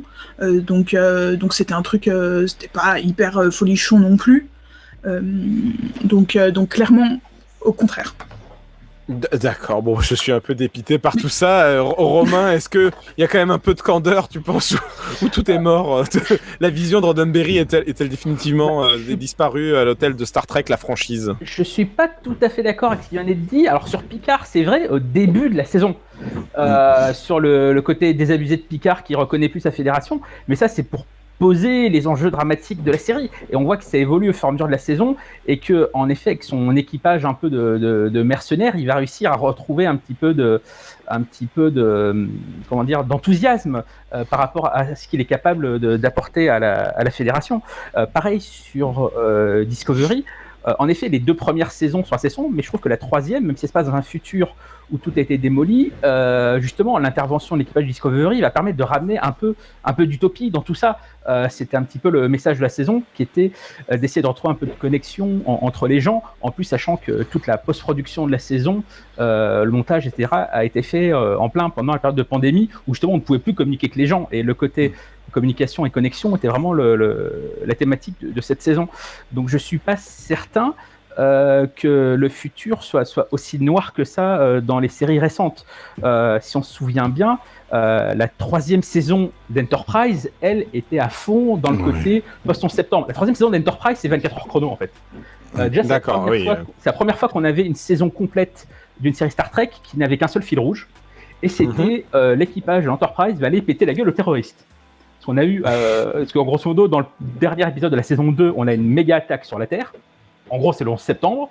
Et donc, l'équipage du Captain Archer va aller débusquer les terroristes où qu'ils soient et leur casser la gueule, quelles que soient les conséquences. Il y a d'ailleurs un épisode assez dingue qui montre vraiment le côté Scott Bakula est devenu Jack Bauer, grosso modo. Et il y a un épisode où ils sont obligés de voler le moteur d'un autre vaisseau pour réparer l'Enterprise, sachant que le vaisseau dont ils ont piqué le moteur, lui, il est sûr de se faire tuer par les méchants qui arrivent. Et Captain Archer leur dit, j'avais pas le choix. Mais on sent que c'est un truc qui lui pèse derrière. C'est un truc qui revient dans les épisodes suivants.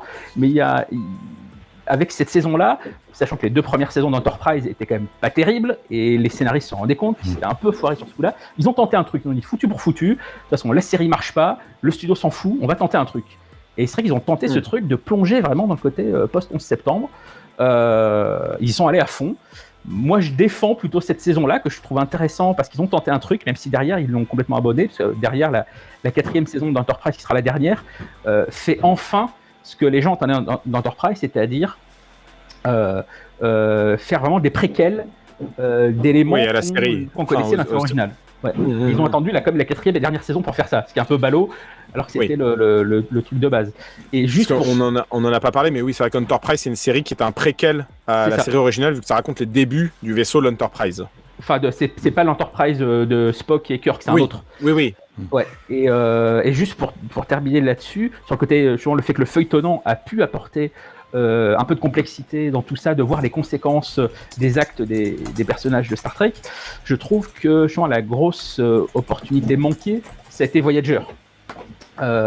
Voyager, en effet, on aurait dû voir ce côté, l'équipage à l'autre bout de la galaxie, cohabitation entre des membres de la Fédération, des membres du Maquis, etc. Sauf qu'au final, le côté feuilletonnant est quand même très peu présent. Le fait qu'on a ces 2 équipages opposés qui cohabitent, à la fin du pilote, ça y est, ils sont tous potes, et ils ont tous le même uniforme, et on n'en parle plus. Il y a vraiment eu un truc loupé, parce que aussi, à l'époque, le studio voulait encore une série facile à rediffuser, rediffusable dans le désordre, etc. Et que c'était vraiment leur vaisseau amiral à l'époque, Voyager, et c'est aussi pour ça que Deep Space Nine, qui se faisait en même temps et en parallèle, ils ont un peu laissé tranquille l'équipage de Deep Space Nine, ils ont pu faire ce qu'ils voulaient sur Deep Space Nine, pendant que Voyager, on exigeait d'eux un truc un peu plus formaté. Ouais. On va s'arrêter là sur cette partie. J'ai envie de dire, quand j'entends Scott Bakula, je voulais dire oh bravo, tout simplement. Mais en tout cas, on a vu avec vous toutes les thématiques, en tout cas les thématiques principales de la série originale et de tout ce qui en a découlé et de comment la série a pu évoluer, en plus avec son temps et son époque. On va revenir quand même sur l'héritage de cette série et la force de son héritage évolutif. Mais en attendant, on va faire une petite pause musicale. Et alors là, c'est Ariane qui l'a choisi. C'est Brent Spinner, c'est sa chanson Blue Skies de Star Trek Nemesis, du coup. Et on est de retour pour cette 3e et dernière partie de notre hyperlink dossier sur Star Trek, qui est, comme vous voyez, assez riche, assez foisonnant. En même temps, il y a beaucoup de séries, il y a 8 séries, il y a 14 ou 15 films. Enfin, c'est une licence énorme et c'est justement le point de cette 3e partie, l'héritage en perpétuelle évolution, en perpétuel changement. On a commencé à l'aborder à la fin de notre seconde partie sur le passé d'une série épisodique à une série feuilletonnante. Et donc là, on a des préquels, des séquelles, des reboots, des films d'animation, enfin des séries d'animation, des gros films blockbusters. Est-ce que c'est une manière de recycler l'univers, ou est-ce qu'au final, c'est organique, ça a un sens qui est lié justement à l'évolution de notre monde? Vous en pensez quoi, Alain? Vu que Alain, tu es de retour parmi nous, on est très content. Écoutez, j'en prie. Comme Romain a dit, comme vous l'avez tous dit, Star Trek est devenu une franchise. C'est devenu un titre, un nom, au même titre que Star Wars, au même titre que Mission Impossible, etc., etc. Enfin bref, c'est un nom, un titre qui fait que on est à peu près assuré d'avoir une curiosité, un intérêt de la part d'un public déjà captif.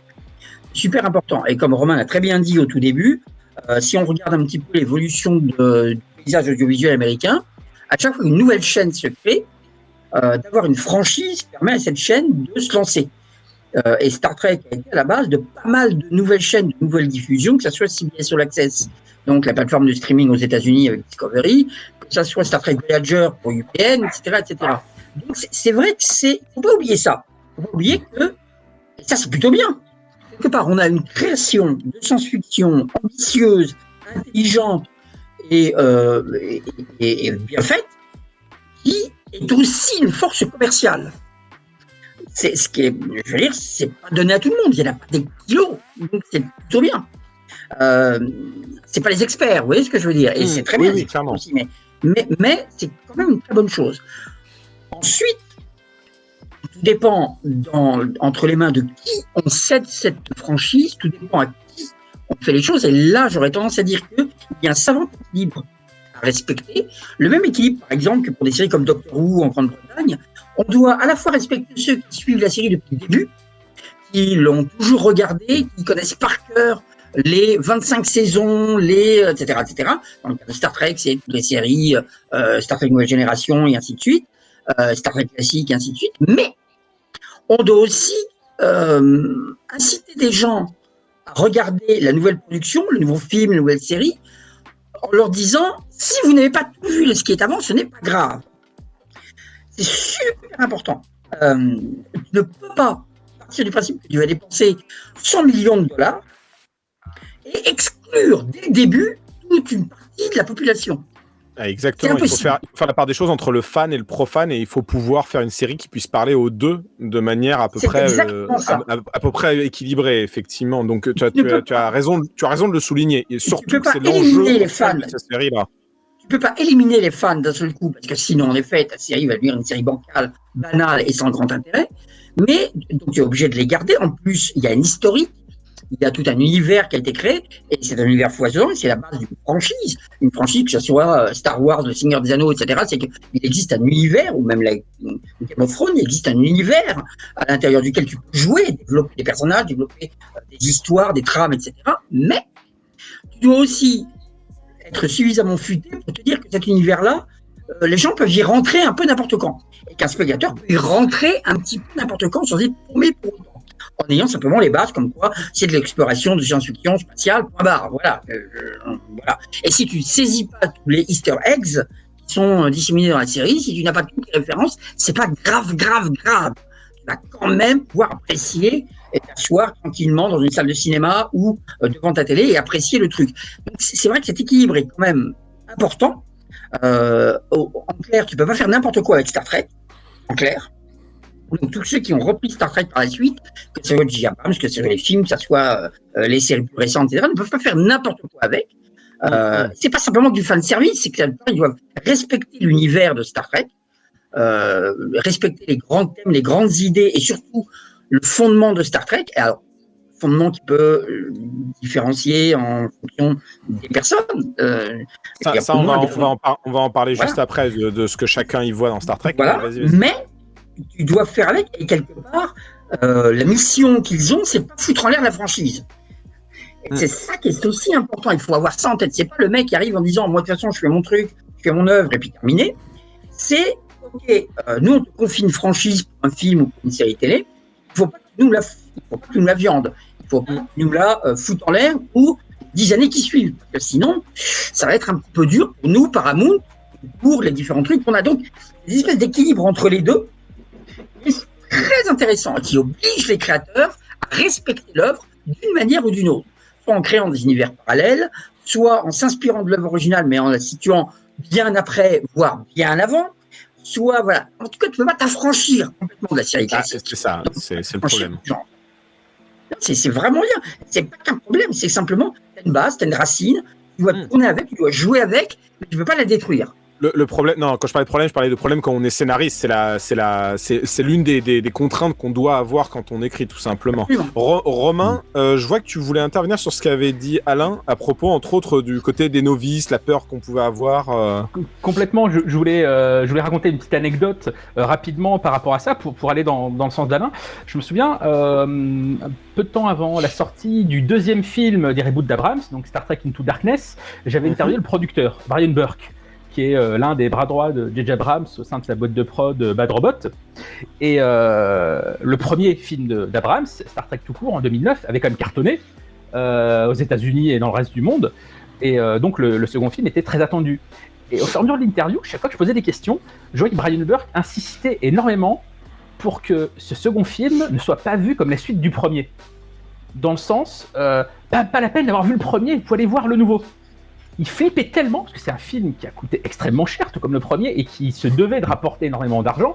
On est sur des budgets vraiment de gros blockbusters, contrairement aux précédents films Star Trek qui avaient des budgets relativement modestes.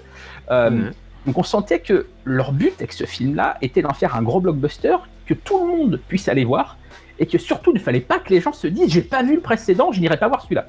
Ils flippaient totalement, ça vraiment, je crois que quasiment une réponse sur deux il intégrait, non, c'est pas la suite du précédent, parce que moi je disais, voilà, on va voir l'évolution de Spock, Uhura, etc. Ils étaient des jeunes dans le premier, maintenant ils ont des expériences, non, mais pas la peine de savoir. Ils étaient totalement flippés par ça. Donc on sent...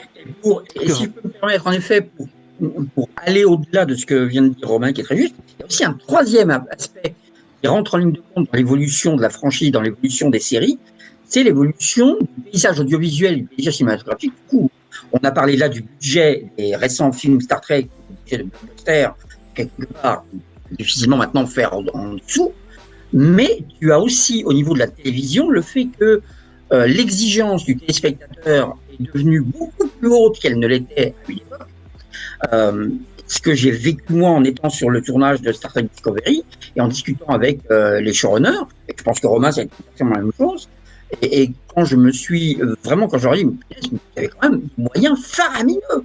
Vous avez des décors dans tous les sens, vous avez 2 vaisseaux qui sont reconstitués, enfin mais deux bridges de vaisseaux qui sont reconstitués, c'est quand même pas de pognon, quoi.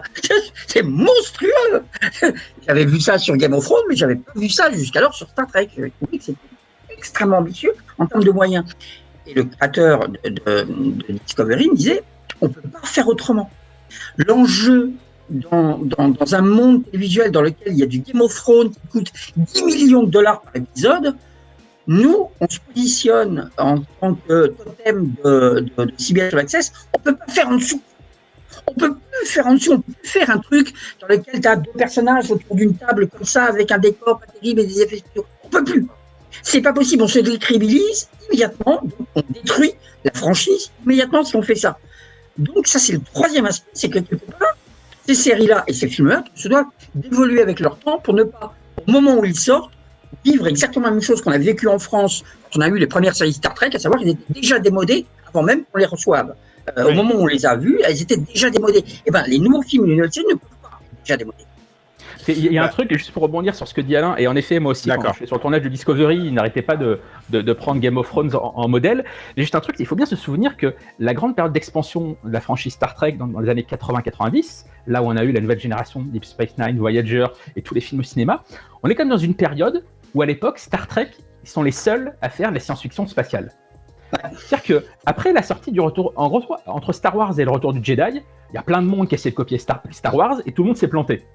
Il y a eu les Flash Gordon, les Buck Rogers, les Galactica et tout le monde s'est planté. Et après 83, après le retour du Jedi, plus personne ne fait de l'SF spatiale, que ce soit en télé ou au ciné. Les seuls qui en font encore, c'est Star Trek. Et ils peuvent se permettre de le faire avec des budgets qui sont pas des budgets délirants. Les films Star Trek qui sortent dans les années 80, certains sont vraiment très très bien, La Colère de Khan, Retour sur Terre et compagnie, mais c'est pas des budgets gigantesques, c'est pas les budgets des gros films de l'époque, à la Indiana Jones, SOS Fantôme et compagnie. Et malheureusement, c'est un peu ce dans quoi va s'enliser la franchise, et quand ils vont se prendre dans la gueule le retour des blockbusters geeks à la fin des années 90, début des années 2000, les Harry Potter et Seigneur des Anneaux, bah là, les derniers films Star Trek de l'époque, qui vont être Star Trek Nemesis, vont faire Nemesis, Nemesis, il faisait très ringard à l'époque au cinéma. Bah voilà. Et c'est pour ça que justement, quel que soit ce qu'on pense en termes de scénario du reboot d'Abrams, il va redoper tout ça et déringardiser Star Trek. Bon, moi j'ai envie d'avancer un tout petit peu. On en a parlé un petit peu tout à l'heure, enfin en tout cas Romain en parlait. Karl, Ariane, je voulais votre avis sur la production des années 2000-2010. Est-ce que elles ont compris ou trahi ce qui était le sel de la franchise? Parce qu'on a dit qu'il y avait clairement la fin de cette utopie que The Original Series amenait. Est-ce que vous trouvez que pour autant ça en trahit la moelle de base en fait? Fais attention à lancer Karl là-dessus. Oh, pas forcément. Je regrette qu'on ait perdu l'optimisme des premières séries, même si, Romain le disait dans Picard, même si le monde n'est pas beau, on continue à suivre un personnage qui, s'il ne croit plus à la Fédération, croit encore aux idéaux et croit encore à aller vers les autres et à s'ouvrir aux autres plutôt que de s'enfermer. Donc c'est pas non plus un monde noir et sombre pour tout et tout le monde. Après, l'autre truc qui me dérange un petit peu dans ces itérations, c'est que depuis Enterprise, qui était donc un préquel, on a eu les films d'Abraham qui sont un reboot de la série originale, suivi de Discovery qui est un autre préquel de la série originale où il y a carrément le personnage de Spock. joué par Leonard Nimoy évidemment. Et la dernière série, c'est Lower Decks, une série d'animation pour adultes qui se passe à peu près dans la période de Next Generation. Et ce que je regrette, c'est que Discovery a un petit peu cassé ça dans sa dernière saison, justement en allant loin dans le futur. Mais mon regret, c'est qu'on ne voit pas plus de cet univers plus loin ou plus tôt ou plus tard. J'ai l'impression qu'on reste assez dans des zones connues, et même si ça vaut le coup de continuer à les explorer, hein, d'anciens Star Trek ont fait ça en réexplorant ce qui existait déjà et en le faisant très bien, mais il y a une direction générale dans ces séries qui, même si je continue à découvrir avec plaisir, je regrette un peu. Et toi, Ariane ? Alors on a parlé d'Enterprise, qui est la première série Star Trek des années 2000, parce que sa diffusion commence en 2001, et qui lance cette vague de préquels, séquelles, reboot, etc. Puisque du coup, comme on l'a dit plus tôt, c'est un préquel. Donc on revient aux origines de Star Trek, si tu veux, avec le premier vaisseau Enterprise, son premier équipage, donc, qui est mené par le capitaine Archer. Et en fait, cette série, elle est un peu passée à côté de son propre concept, c'est-à-dire qu'elle devient vraiment préquel intéressant dans sa dernière saison, la 4e saison. Avant ça, elle le fait sans trop oser le faire, ce qui est un peu dommage. Et du coup, elle passe un peu à côté de sa proposition, et elle est vraiment bonne quand elle est sur cette proposition-là. Et après, on va voir donc le reboot d'Abrams. Alors moi, j'ai expliqué déjà en début d'émission que c'est comme ça que je suis arrivée à Star Trek. Donc je sais que, alors Karl par exemple, il aime bien cracher sur Discovery. Je suis fière de toi. T'as été très modéré d'ailleurs, et t'es pas très fan de la trilogie d'Abrams non plus à ma connaissance. Moi je leur passe pas mal de trucs. Alors déjà parce que bon si tu veux, moi ce film-là, il m'a amené à Star Trek, donc je peux pas lui en vouloir. Je te coupe sur ça, c'est que je suis d'accord avec toi pour les films. En tout cas, ils amènent un truc, c'est que Star Trek, ça fait cool. Dans les mains d'Abrahams, mine de rien, ça a une imagerie qui le rend instantanément cool pour un public de profanes qui n'y connaissent rien, j'ai l'impression. Mais et comme l'a dit Romain, il a surtout le mérite d'avoir relancé en fait la franchise. Et oui, tu le dis de faire cool, mais en fait, après Enterprise, pendant quelques années, on n'a plus de Star Trek. Pour la première fois en 25 ans, on n'a plus de Star Trek à l'écran. Et alors, à la limite, la question, c'est même pas est-ce qu'il a trahi ou est-ce qu'il a compris la franchise, c'est ok, il l'a quand même ravivé, et après il a permis de relancer 3 séries ensuite. Donc on a déjà nommé Picard, Discovery et Lower Decks, qui je pense ont au moins le mérite d'arriver à jongler, comme l'a dit Alain tout à l'heure, entre les attentes des fans de longue date. Donc il va y avoir plein d'easter eggs et de références, etc. Si tu regardes la première saison de Discovery, t'es en mode ah ouais, Mudd, je le connais ce gars-là, je l'ai vu dans la série originale. Et Picard, il a pas mal de dialogue d'exposition au début de la série, et pareil, il a des retours de personnages de The Next Generation, etc. Donc on a vraiment, enfin voilà, on a des mecs qui ont créé des trucs qui essayent d'avoir cet équilibre un peu entre ok, je garde ce qui a été établi, je fais des petits plaisirs aux fans, et en même temps j'essaye d'attirer des mecs qui potentiellement connaissent pas du tout Star Trek. On parle des fans, et justement là c'est un des derniers points qu'on doit aborder, c'est quand même que Star Trek n'est rien sans sa fanbase. On peut même dire qu'avec Star Wars, ce sont 2 licences qui ont réussi à passer les décennies et devenir les monuments qu'ils sont grâce à leur fanbase. Du coup, est-ce que la fanbase de Star Trek, bon déjà, est-ce qu'elle comprend bien tout ce qui est en jeu dans sa licence, et surtout, est-ce que, parce qu'elle sait qu'elle est fer de lance et qu'elle est force de proposition pour tenir la série et la saga, est-ce qu'elle n'est pas un peu toxique par moment à demander que telle série aille plus dans le sens qu'ils aimeraient ou pas ? Qu'est-ce que vous en pensez, j'ai envie de vous dire ? Déjà, si je peux me permettre, mais après je vais vous laisser la parole, c'est une phrase. Je ne suis pas d'accord pour dire que la fanbase décide de ce qu'elle veut voir ou quoi que ce soit. Je n'ai pas dit ça, c'est une question que je posais justement. C'est vraiment une question que j'ai posée. Non. Moi, ma réponse est non, mais je vous laisse la parole. Non, je suis lâche, oui, je sais.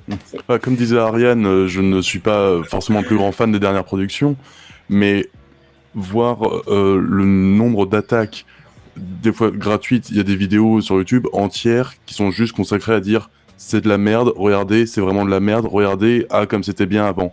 Sur les dernières, il y a cette partie toxique de la fanbase, mais comme toutes les licences, on parlait de Doctor Who tout à l'heure, chaque fois qu'on change de docteur, la fanbase devient absolument folle et il faut 1 an et demi pour se calmer. Clairement. Comme à chaque série Star Trek qui arrive, elle devient folle. En plus, un autre truc, c'est que la plupart des séries spin-off de Star Trek ont comme plus faible saison leur première, en général. Donc c'est plus faible en termes d'audience, plus faible en termes de qualité. De qualité. Voyager, Deep Space Nine, Next Generation ont tous comme première saison leur plus faible. Ben, j'ai envie de dire, est-ce que c'est pas par rapport à ce que disaient Alain et Romain tout à l'heure sur le fait qu'au début, il faut savoir manier entre le fan et le profane, il faut trouver dans quoi la série veut aller en termes d'univers et d'ambiance.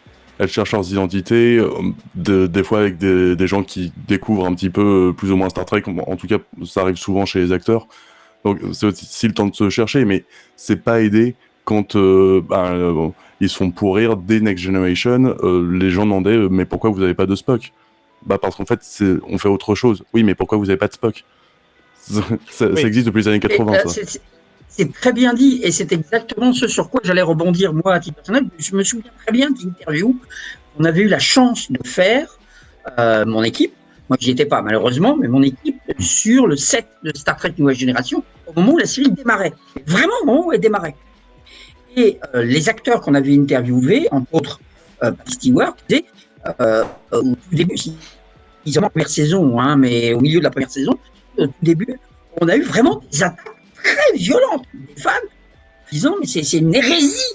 En fait, une nouvelle version de Star Trek, vous ne pouvez pas faire Star Trek sans Spock, et etc. C'est inimaginable.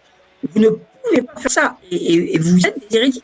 Finalement, au bout de 3 ans, basculer dans l'autre sens et se dire, ouais, finalement, c'est vrai. Et maintenant, on se dit que c'est les films de J. Abrams qui sont hérétiques face à Star Trek, la nouvelle génération, qui était déjà décriée à la base. Donc, je me fie beaucoup, et vous l'avez très bien dit, je me fie beaucoup de la réaction des fans qui, Doctor Who, en effet, disent, ah, c'est nul, parce que c'est nouveau, c'est nul. Et puis, au bout d'1 an et demi, ah, ben, finalement, c'est bien. Puis après, dit, ah, ben, je regrette. C'est toujours pareil, ça. C'est sûr que mais en tout cas on peut pas nier que sans les fans la série ne serait pas ce qu'elle est, la franchise ne serait pas ce qu'elle est, parce que depuis les années 60 il y a une communauté très forte qui a soutenu par l'achat d'objets, par l'achat de goodies, de produits dérivés, par les conventions aussi, les débuts de tout ce qui était vraiment convention de fans, ça a permis à Star Trek de devenir une culture de masse. Et d'ailleurs c'est ma dernière question. Donc je vais vous la poser un peu à toutes et tous. Est-ce qu'on peut dire encore que Star Trek, à l'heure actuelle, c'est de la culture de masse, ou est-ce que c'est vraiment réservé à une élite de fans ? Donc, on a dit que les séries essayaient de s'ouvrir toujours au plus grand nombre, mais est-ce que pour autant ça réussit, ou est-ce qu'au final, non, c'est vraiment une espèce de dogme religieux, et il y a donc que les adeptes de ce culte qui peuvent comprendre les arcanes secrètes de cette série ? Je pense que Star Trek est dans une position un peu particulière, dans le sens où, si tu veux, tout le monde connaît Star Trek. Tu vas dans la rue, tu prends un mec, tu lui demandes Star Trek, ça te parle, il va dire oui, ok. À la limite, il va te dire ouais, il y a un mec avec des petites oreilles pointues qui fait un truc bizarre avec les mains, là, c'est le truc qui ressemble à ça. Et ça leur parle, tu vois. Mais je pense que tu vas pas avoir beaucoup de mecs qui vont te dire ok, oui, bon, c'est vrai, j'ai vu tous les épisodes de la série des années 60, qui en plus, c'est vrai, a pas très très bien vieilli d'un point de vue visuel, avec ces décors en carton et les mêmes rochers du même endroit où ils avaient toujours tourné parce qu'ils avaient pas de thunes. Mais du coup, pour moi, t'es un peu dans un entre-deux, c'est-à-dire que oui, c'est de la culture de masse parce que c'est une énorme franchise de la pop culture. T'as eu ces 3 gros blockbusters que sont les films d'Abrams et Justin Lin, entre 2009 et 2018. Et puis t'as les nouvelles séries qui essayent d'appâter le chaland un peu là, clairement, qui sont là pour essayer de ramener des gens un peu nouveaux vers la franchise. Et en même temps, je pense que t'as quand même pas tant de gens que ça qui ont, comme Karl, défoncé les 800 épisodes des 9 séries et les 13 films qu'il y a eu depuis 1966. J'ai beaucoup de temps libre, écoute. Romain, toi en tant que trekkies de longue date maintenant, j'ai envie de dire, en tout cas plus qu'Ariane pour le coup, qu'est-ce que tu penses face à ça en fait, face à cette culture de masse, élite des fans. Je sais que tu as un souci toi avec le premier film d'Abraham, est-ce que tu penses que pour autant ça a pu aider à ouvrir la franchise ? Alors oui, alors je suis entièrement d'accord sur le fait que le premier film d'Abrams a relancé la franchise, la revitalisé, la déringardiser comme je disais tout à l'heure. Le petit souci ou le gros souci que j'ai, mais unique souci que j'ai, c'est sur le fait que on explique que Kirk et Spock devaient se rencontrer quel que soit l'univers et devenir des héros quel que soit l'univers. Le côté destin n'a rien à faire dans Star Trek. Star Trek, c'est Star Wars, quoi. Exactement. C'est le seul gros souci que j'ai avec le reboot d'Abrams. Par contre, pour ce qui est de l'avenir de la franchise, est-ce que c'est réservé à une élite de fans ou est-ce que c'est grand public ? Pour moi, la question ne se pose pas comme ça. C'est pas un problème d'élite de fans qui connaîtrait l'univers ou pas. C'est qu'aujourd'hui, de toute façon, c'est l'intégralité de la pop culture qui est devenue des chapelles et des niches. Il y a un tel raz-de-marée de propositions à toutes les plateformes, il y a une telle quantité de séries. Aujourd'hui, tout le monde regarde sa série dans son coin. C'est vrai. Il n'y a plus les 4 grandes chaînes hertziennes et tout le monde regardait la même série au même moment. Ça, c'est fini. Donc, c'est pas spécifique à Star Trek, ce problème-là. C'est spécifique à toute la culture. On en avait parlé il y a maintenant bien longtemps, à la fin de la série Game of Thrones, on avait fait une émission sur Game of Thrones où on avait, avec Karel, on avait dit tous les deux, on est assez d'accord sur ce point de vue-là, que Game of Thrones est peut-être la dernière série de masse en fait, qui a été vue par quasiment toute la planète, comme à l'époque, comme dans les années 90-2000 où tout le monde suivait chaque épisode, et c'est vrai que maintenant, on n'est plus dans cette dynamique-là, ça n'existe plus, ce qui est un peu malheureux par moment pour... La X-Files ou autre n'existe quasiment plus. Il y a peut-être que les films Marvel éventuellement qui ressemblent un peu à ça. On a une émission qu'on est en train de préparer d'une autre série qui peut-être a cette aura-là, mais là, je tease déjà d'une émission dans un mois et quelques, mais bon. Mais en tout cas, oui, tout à fait. C'est vrai que c'est maintenant... Le paradigme de comment marche une série n'est plus le même qu'avant, et effectivement c'est peut-être aussi une des... Pour ça peut-être que d'ailleurs Star Trek propose, comme dans les années 90, 3 à 4 séries en même temps, parce qu'il me semble qu'une autre série est en préparation qui devrait raconter les aventures du Capitaine Pike. Il y en a deux autres en préparation. Il y a Strange New World qui va raconter les aventures, en effet, comme tu as dit, du Captain Pike avec le Spock qu'on a vu dans Discovery. Il y a une série sur la section 31 avec le Captain Giorgio qui est joué par Michel Yeoh qui est en préparation. Alors c'est quoi la section 31 ? Moi je connais pas du tout. C'est le service secret de l'univers Star Trek. Il y a également une autre série animée, mais là vraiment pour les enfants, qui va être diffusée d'ici quelques mois, qui s'appelle Star Trek Prodigy. Rien à voir avec le groupe de techno, ça va être trop bien. Dans lequel on retrouvera Captain Janeway. Et il y a encore un autre projet dont a parlé Alex Kurtzman, mais dont il n'a rien dit. Il a dit oui, il y a encore un truc en prévision. En gros, le but de Paramount+, qui est le nouveau nom de la plateforme CBS All Access aux États-Unis, c'est d'avoir du Star Trek toute l'année. Pas forcément en parallèle, ce sera pas en même temps, mais en gros, c'est des saisons courtes, d'une douzaine d'épisodes, grosso modo, mais qui se succéderont les unes les autres pendant les 52 semaines de l'année, et donc pour tous les publics. On aura donc Prodigy pour les enfants, Lower Decks qui est de la comédie pour adultes, Picard pour les nostalgiques de la nouvelle génération, etc., etc.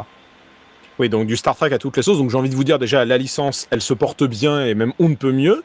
Et elle a réussi à passer le temps, elle a réussi à passer les époques et à se réactualiser pour nous proposer, je pense qu'on est à peu près tous d'accord là, un contenu qui peut-être n'est pas toujours aussi bon que ce qu'on veut, mais qui peut-être avec rétroactivement, dans 15-20 ans, on se dira « Waouh, c'était quand même vachement intéressant ce que ces séries ont proposé ou apporté ou tenté d'amener. » Avant de terminer, j'ai envie de donner, c'est le moment un peu fanboy. Chacun d'entre vous, je vais vous demander 3 choses. Quelle est votre série préférée Star Trek ? Quel est votre épisode préféré Star Trek ? Et surtout, quelle série vous recommanderiez pour commencer Star Trek si on est un total profane, comme moi par exemple, qui n'y connaît pas grand-chose.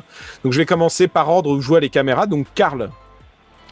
Moi, ma préférée, comme je disais, j'aime bien l'optimisme et les utopies présentées par Star Trek. Donc, moi, ma préférée serait Next Generation parce que, à mon avis, elle a assez d'optimisme et elle pousse juste la réussite forme et thématique plus loin que la série originale. Et par contre, vu qu'on est en France, je conseillerais Deep Space Nine parce que Star Trek a vraiment une très mauvaise histoire en France. C'est très mal connu. On retient surtout les extraterrestres en caoutchouc. Donc je recommanderais Deep Space Nine parce que j'arriverai à le vendre comme une série chiante, alors qu'en fait c'est fun et bien. D'accord. Très bien. Alain, du coup, série préférée, épisode préféré si tu en as un, et par quelle série tu penses qu'il faudrait commencer pour un profane? Série préférée, c'est Star Trek Deep Space Nine, pour exactement les mêmes raisons qui viennent d'être évoquées. C'est la série qui, à l'époque, m'avait vraiment le plus motivé et impressionné par cette cohérence. Série que je conseille à quelqu'un qui ne connaît pas Star Trek et qui a envie de voir, c'est Star Trek La Nouvelle Génération, Next Generation, parce que je trouve que c'est une ouverture formidable avec les personnages qui sont extrêmement charismatiques. Le capitaine Jean-Luc Picard, Data, etc. Enfin voilà, les personnages sont formidables, vraiment. Parce que pour moi, Star Trek, c'est beaucoup une série de personnages. Je ne sais pas si on l'a beaucoup dit, mais en tout cas, voilà, et c'est pour ça que je trouve que les films d'Abrams sont formidables, parce que justement, ils respectent ces personnages qui sont l'opposition des personnages qui sont Kirk, Spock, McCoy, etc. Enfin voilà, ça, c'est la parenthèse. Épisode, je trouve le plus extraordinaire, c'est City on the Edge of Forever, l'épisode écrit par Alan Ellison de la série classique, parce que on remonte vers le passé, et parce que là on touche un sujet que je trouve absolument moi qui m'intéresse et que je trouve passionnant, c'est est-ce qu'il faut à quel prix peut-on changer l'avenir, et qu'est-ce que ça implique. Je trouve cet épisode vraiment formidable. Alors, c'est un épisode qui est un Star Trek un peu hors norme, parce qu'il ne se déroule pas dans le vaisseau spatial, il n'y a pas d'extraterrestres bizarroïdes en caoutchouc, comme vous disiez très bien, mais justement je trouve que la thématique de cet épisode-là, les sujets abordés sont vraiment formidables. Voilà. Et puis il y a John Collins dans cet épisode. Alors, je n'osais pas le dire, mais c'est un peu ma passion pour Dynasty qui revient, etc. Il n'y est pas pour grand-chose. Voilà. Non, mais excellent épisode, c'est vrai. Très bien. Ariane, du coup, saison préférée, épisode préféré, si tu en as un, et la série que tu recommandes pour le profane. Alors moi, ma série préférée, c'est également The Next Generation, clairement, à peu près pour les raisons...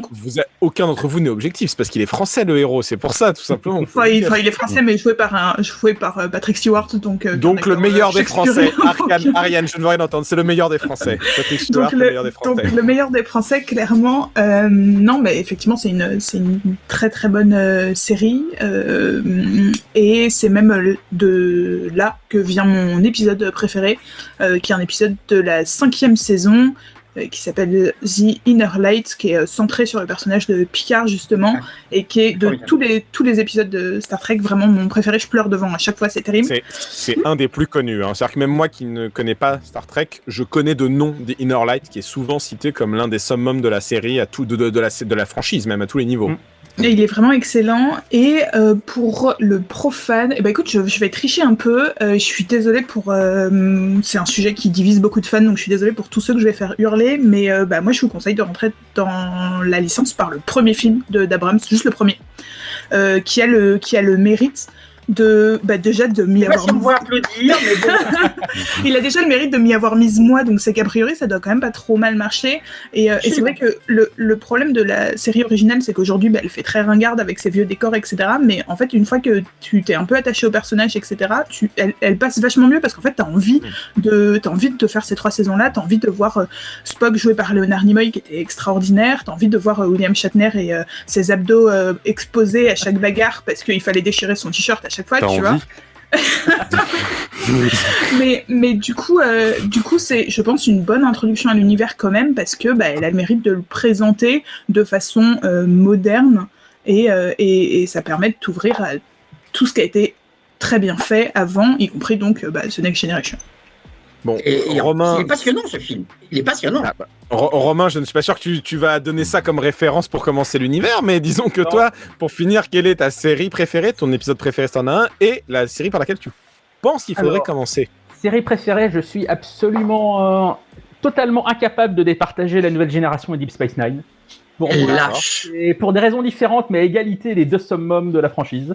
2 séries très différentes, mais tout aussi excellentes en termes de scénario et d'acteurs, dans les 2 cas. Donc je ne choisirai pas. Épisode préféré, c'est un épisode de Deep Space Nine, justement, l'épisode qui s'appelle The Visitor, qui est, je crois, le 3e épisode de la saison 2. C'est une histoire centrée sur leur relation père-fils, justement, entre le capitaine Sisko et son fils. Tout ça avec une histoire de voyage dans le temps, un épisode hyper émouvant. Un peu comme c'est un peu le Inner Light de Deep Space Nine, pour aller très rapidement. Excellent épisode dans lequel il y a Tony Todd. Tony Todd qu'on connaît pour Candyman notamment, et qui a joué différents rôles dans la franchise Star Trek. Il joue notamment le frère Klingon de Worf, mais là il joue un autre rôle. Il joue le rôle du fils du Captain Sisko, mais dans le futur. Donc vraiment mon épisode préféré de toute la franchise, mais Inner Light est formidable aussi. Chain of Command dans Nouvelle Génération, l'épisode dans lequel Picard est kidnappé par les Cardassiens, où il est torturé pendant un épisode entier. Et on demande combien tu vois de lumière. La torture, c'est qu'il doit donner un autre chiffre que ce qu'il voit vraiment. Et le mec qui le torture, c'est David Warner, que les grands fans de cinéma connaissent. Bref, je vous en citer des dizaines, mais The Visitor en premier. Le cadran pop est d'accord avec toi. Hein. The Visitor, il valide. Ce n'est pas du tout parce que c'est tes camarades de podcast.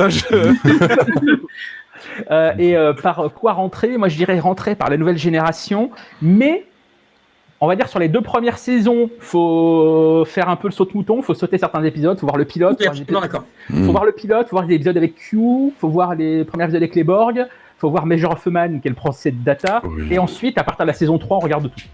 Voilà. Oui, tout à fait. Il faut regarder à partir du moment où Roddenberry n'est plus dans le coup.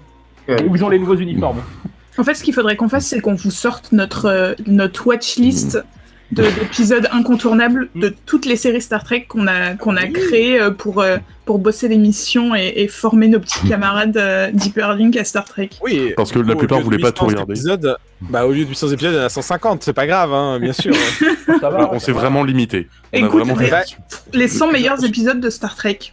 J'ai envie de vous dire, de toute façon, l'émission était forcément limitée parce que c'est une série, une franchise tellement riche, tellement vaste. On a parlé des films d'Abraham, mais on n'a même pas parlé des films qui ont permis aussi de relancer cet univers. On aurait pu faire beaucoup d'apartés sur beaucoup de sujets, sur la manière, sur la colère de Khan, sur la recherche de soi. Enfin, il y avait tellement de choses à dire. Donc, je m'excuse auprès des auditeurs trekkies qui se disent, oh là là, mais ils ont pas parlé de ci, ils ont pas parlé de ça.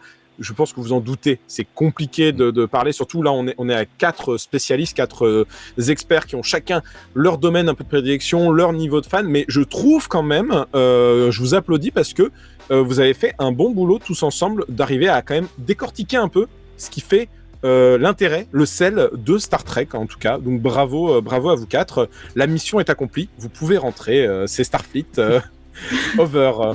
Oui, ça montre à quel point je connais bien cette série. Ça fait un peu mal sur la fin. On va se téléporter chez nous. Exactement. Voilà. C'est le mec qui dit Capitaine Spock, je suis ton père.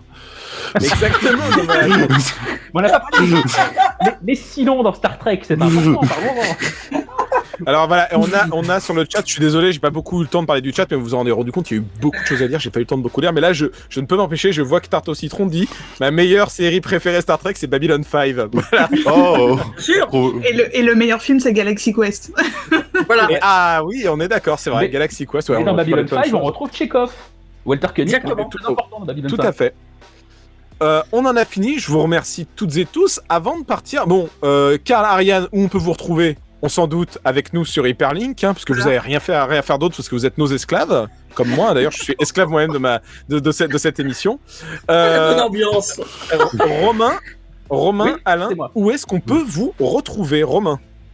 Où est-ce qu'on peut me retrouver? Eh bien, allez, je vais vous dire un truc. Dans le prochain numéro de Mad Movies, le numéro d'avril qui sortira d'ici une semaine, Dis-leur. Grosse interview de Robert Kirkman, qui nous parle d'Invincible, sa série animée qui adapte donc son comics sur Prime. Oui.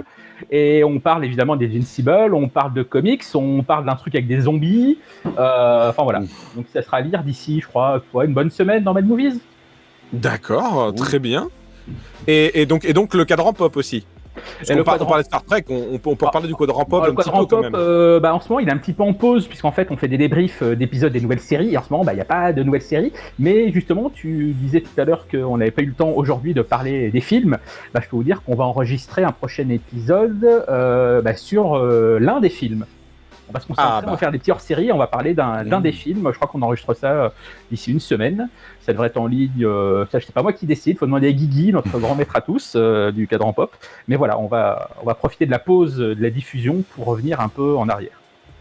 Très bien. Et toi, Alain, où est-ce qu'on peut que nous sommes dimanche? puisque nous sommes dimanche, Romain, c'est quoi ton article dans le JDD d'aujourd'hui? Aujourd'hui, c'est des critiques. Il y a la critique d'Invincible, il y a la critique de la web-série Fluide qui est toute pourrie sur arte.tv. Il y a la critique de The Mighty Ducks, les petits champions sur Disney+. C'est vachement bien. Il y a Emilio Estevez qui revient dedans, et il y a Lauren Graham de Gilmore Girls dedans. C'est vachement bien. Ça sent à peine la naphtaline, tout ça. Hein. Ça me fait plaisir. Non, franchement, c'est une bonne remise à jour. Oui, bien sûr, mais c'est quand même la réadaptation de trucs. Je regardais ça, j'avais 4 ans, donc si tu veux. Le nom Emilio Estevez n'évoque rien de récent.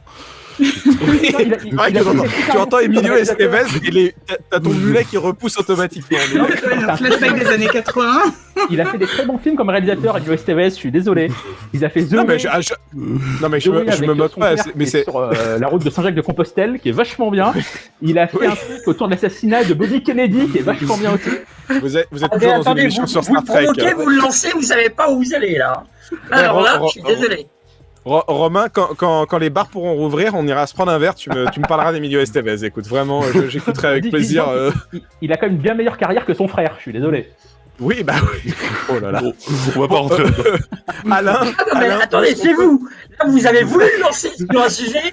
Alors là, je vous laisse. Alors non, tu es de mauvaise foi parce que je passais à toi et tu l'as relancé toi-même. Donc, et toi, Alain, qu'est-ce que tu fais le dimanche? Tu vas faire tes courses? Qu'est-ce que tu fais, Alain? Bien, le dimanche, je vais essayer, une fois que cette émission sera terminée, de terminer le podcast, le Previously, que vous écouterez mercredi, qui n'est pas fini encore. Je glande. Non, enfin, je glande pas, mais disons qu'il est un peu complexe. Est-ce qu'on peut dire sur quoi il est cette fois-ci? Absolument, il est sur cette série-là. Oh. Ah, attends, moi j'ai du lag, donc je vois pas. Scandale, c'est Scandale. Scandale, ah d'accord, merci. J'ai beaucoup trop de lag, je vois pas du tout. Ah, c'est bon, ça y est, je le vois apparaître. Ah oui, effectivement, c'est Scandale, c'est marqué en gros dessus. Donc bon. C'est une série moi, que je trouve formidable. Oui, vas-y. Très bien. Et justement, on a traité de Dallas. Avant, c'était Les Sopranos. Entre les deux, on a fait Sankukai et les séries japonaises. Donc, il y a toujours un équilibre dans le podcast entre les séries assez anciennes, qui font partie un peu de la culture série, des séries cultes, on va dire, et des séries beaucoup plus récentes, qui peuvent être vues, revues, mais de façon vraiment très récente. La Scandale, ça s'est terminé il n'y a même pas 2-3 ans, et c'est sur tard sur la Disney+. Il y a toujours un peu cet équilibre entre les deux pour ensuite parler du prisonnier, pour après revenir en arrière, etc. Voilà. Donc, de toute façon, Previously, c'est vraiment un super podcast si vous aimez les séries télé en règle générale, hein, pas juste les séries télé que vous aimez, mais toutes les séries, quelles qu'elles soient. Ça parle aussi bien de sitcom que de soap opéra, que de séries dramatiques, que de séries récentes, de l'ASF, de la série française. C'est vraiment très passionnant. Et bravo d'ailleurs pour ton émission sur Sankukai avec Fabien Moreau, où vous avez pu reparler de l'arrivée des Kaiju Eiga, de toutes les séries de Tokusatsu. C'était passionnant. Et donc Alain, j'ai pas compris, Emilio Estevez joue dans Scandale? J'arrive plus à suivre. Bon, donc l'émission de la prochaine fois ne sera pas sur Emilio Estevez. Je suis désolé, Romain. Mais par contre, il y a un acteur. J'écouterai pas alors. Par contre, il y a une actrice de Star Trek qui est dans Scandale. Elle est derrière la caméra. C'est une actrice de Voyager qui est réalisatrice. Voilà. Qui joue Belen Torres dans Voyager, qui a maintenant une grosse carrière de réal, comme plein d'acteurs de Star Trek, comme Jonathan Frakes, Robert Duncan. Laissez-moi arrêter de hacker cette émission. Arrêtez. Laissez-moi juste finir. Très bien. Vous pouvez nous retrouver, en tout cas pour Hyperlink, sur nos différents réseaux. Donc, j'ai cette chaîne Twitch, vous avez pu regarder l'émission, notre chaîne YouTube, ainsi que sur le label de podcast Micro Stockholm, où vous pouvez retrouver tous nos podcasts et l'émission qui sera prochainement mise à disposition. Vous pouvez nous retrouver sur Twitter, sur notre Discord. Et on peut vous annoncer d'ores et déjà que la semaine prochaine, nous sortons 2 critiques. Une critique sur une série télé française, Paris 1900, et une critique sur un comics, Batman White Knight. Et de la émission que vous retrouverez dans 2 semaines, eh bien, est-ce qu'on peut teaser peut-être? Karl, tu dirais quoi? Parce que tu seras là la semaine prochaine. Dans 2 semaines. Dans 2 semaines. Je dirais qu'on avait déjà fait des émissions sur des super-héros masculins, et que là, c'est l'année où il faut pas parler d'un super-héros féminin. Black Scorpion. Et effectivement. Et Black Scorpion, tout à fait. Molly de modèle, exactement. C'est une émission centrée que sur Molly de modèle. Bon, en tout cas, merci à toutes et tous d'avoir été présents pour ce débat. Merci à toutes et tous de nous avoir suivis. Si vous avez différentes remarques, questions que vous vous posez, n'hésitez pas à nous rejoindre sur nos différents réseaux que je viens de vous citer et qui sont en bas sur les bannières. J'ai envie de vous dire, à la prochaine fois. Et en tout cas, salut à tous. Salut. Au revoir. Longue vie et prospérité, comme on dit. Ouais, il paraît que c'est ça qu'on dit. Ouais. Voilà. Ou salut Emilio.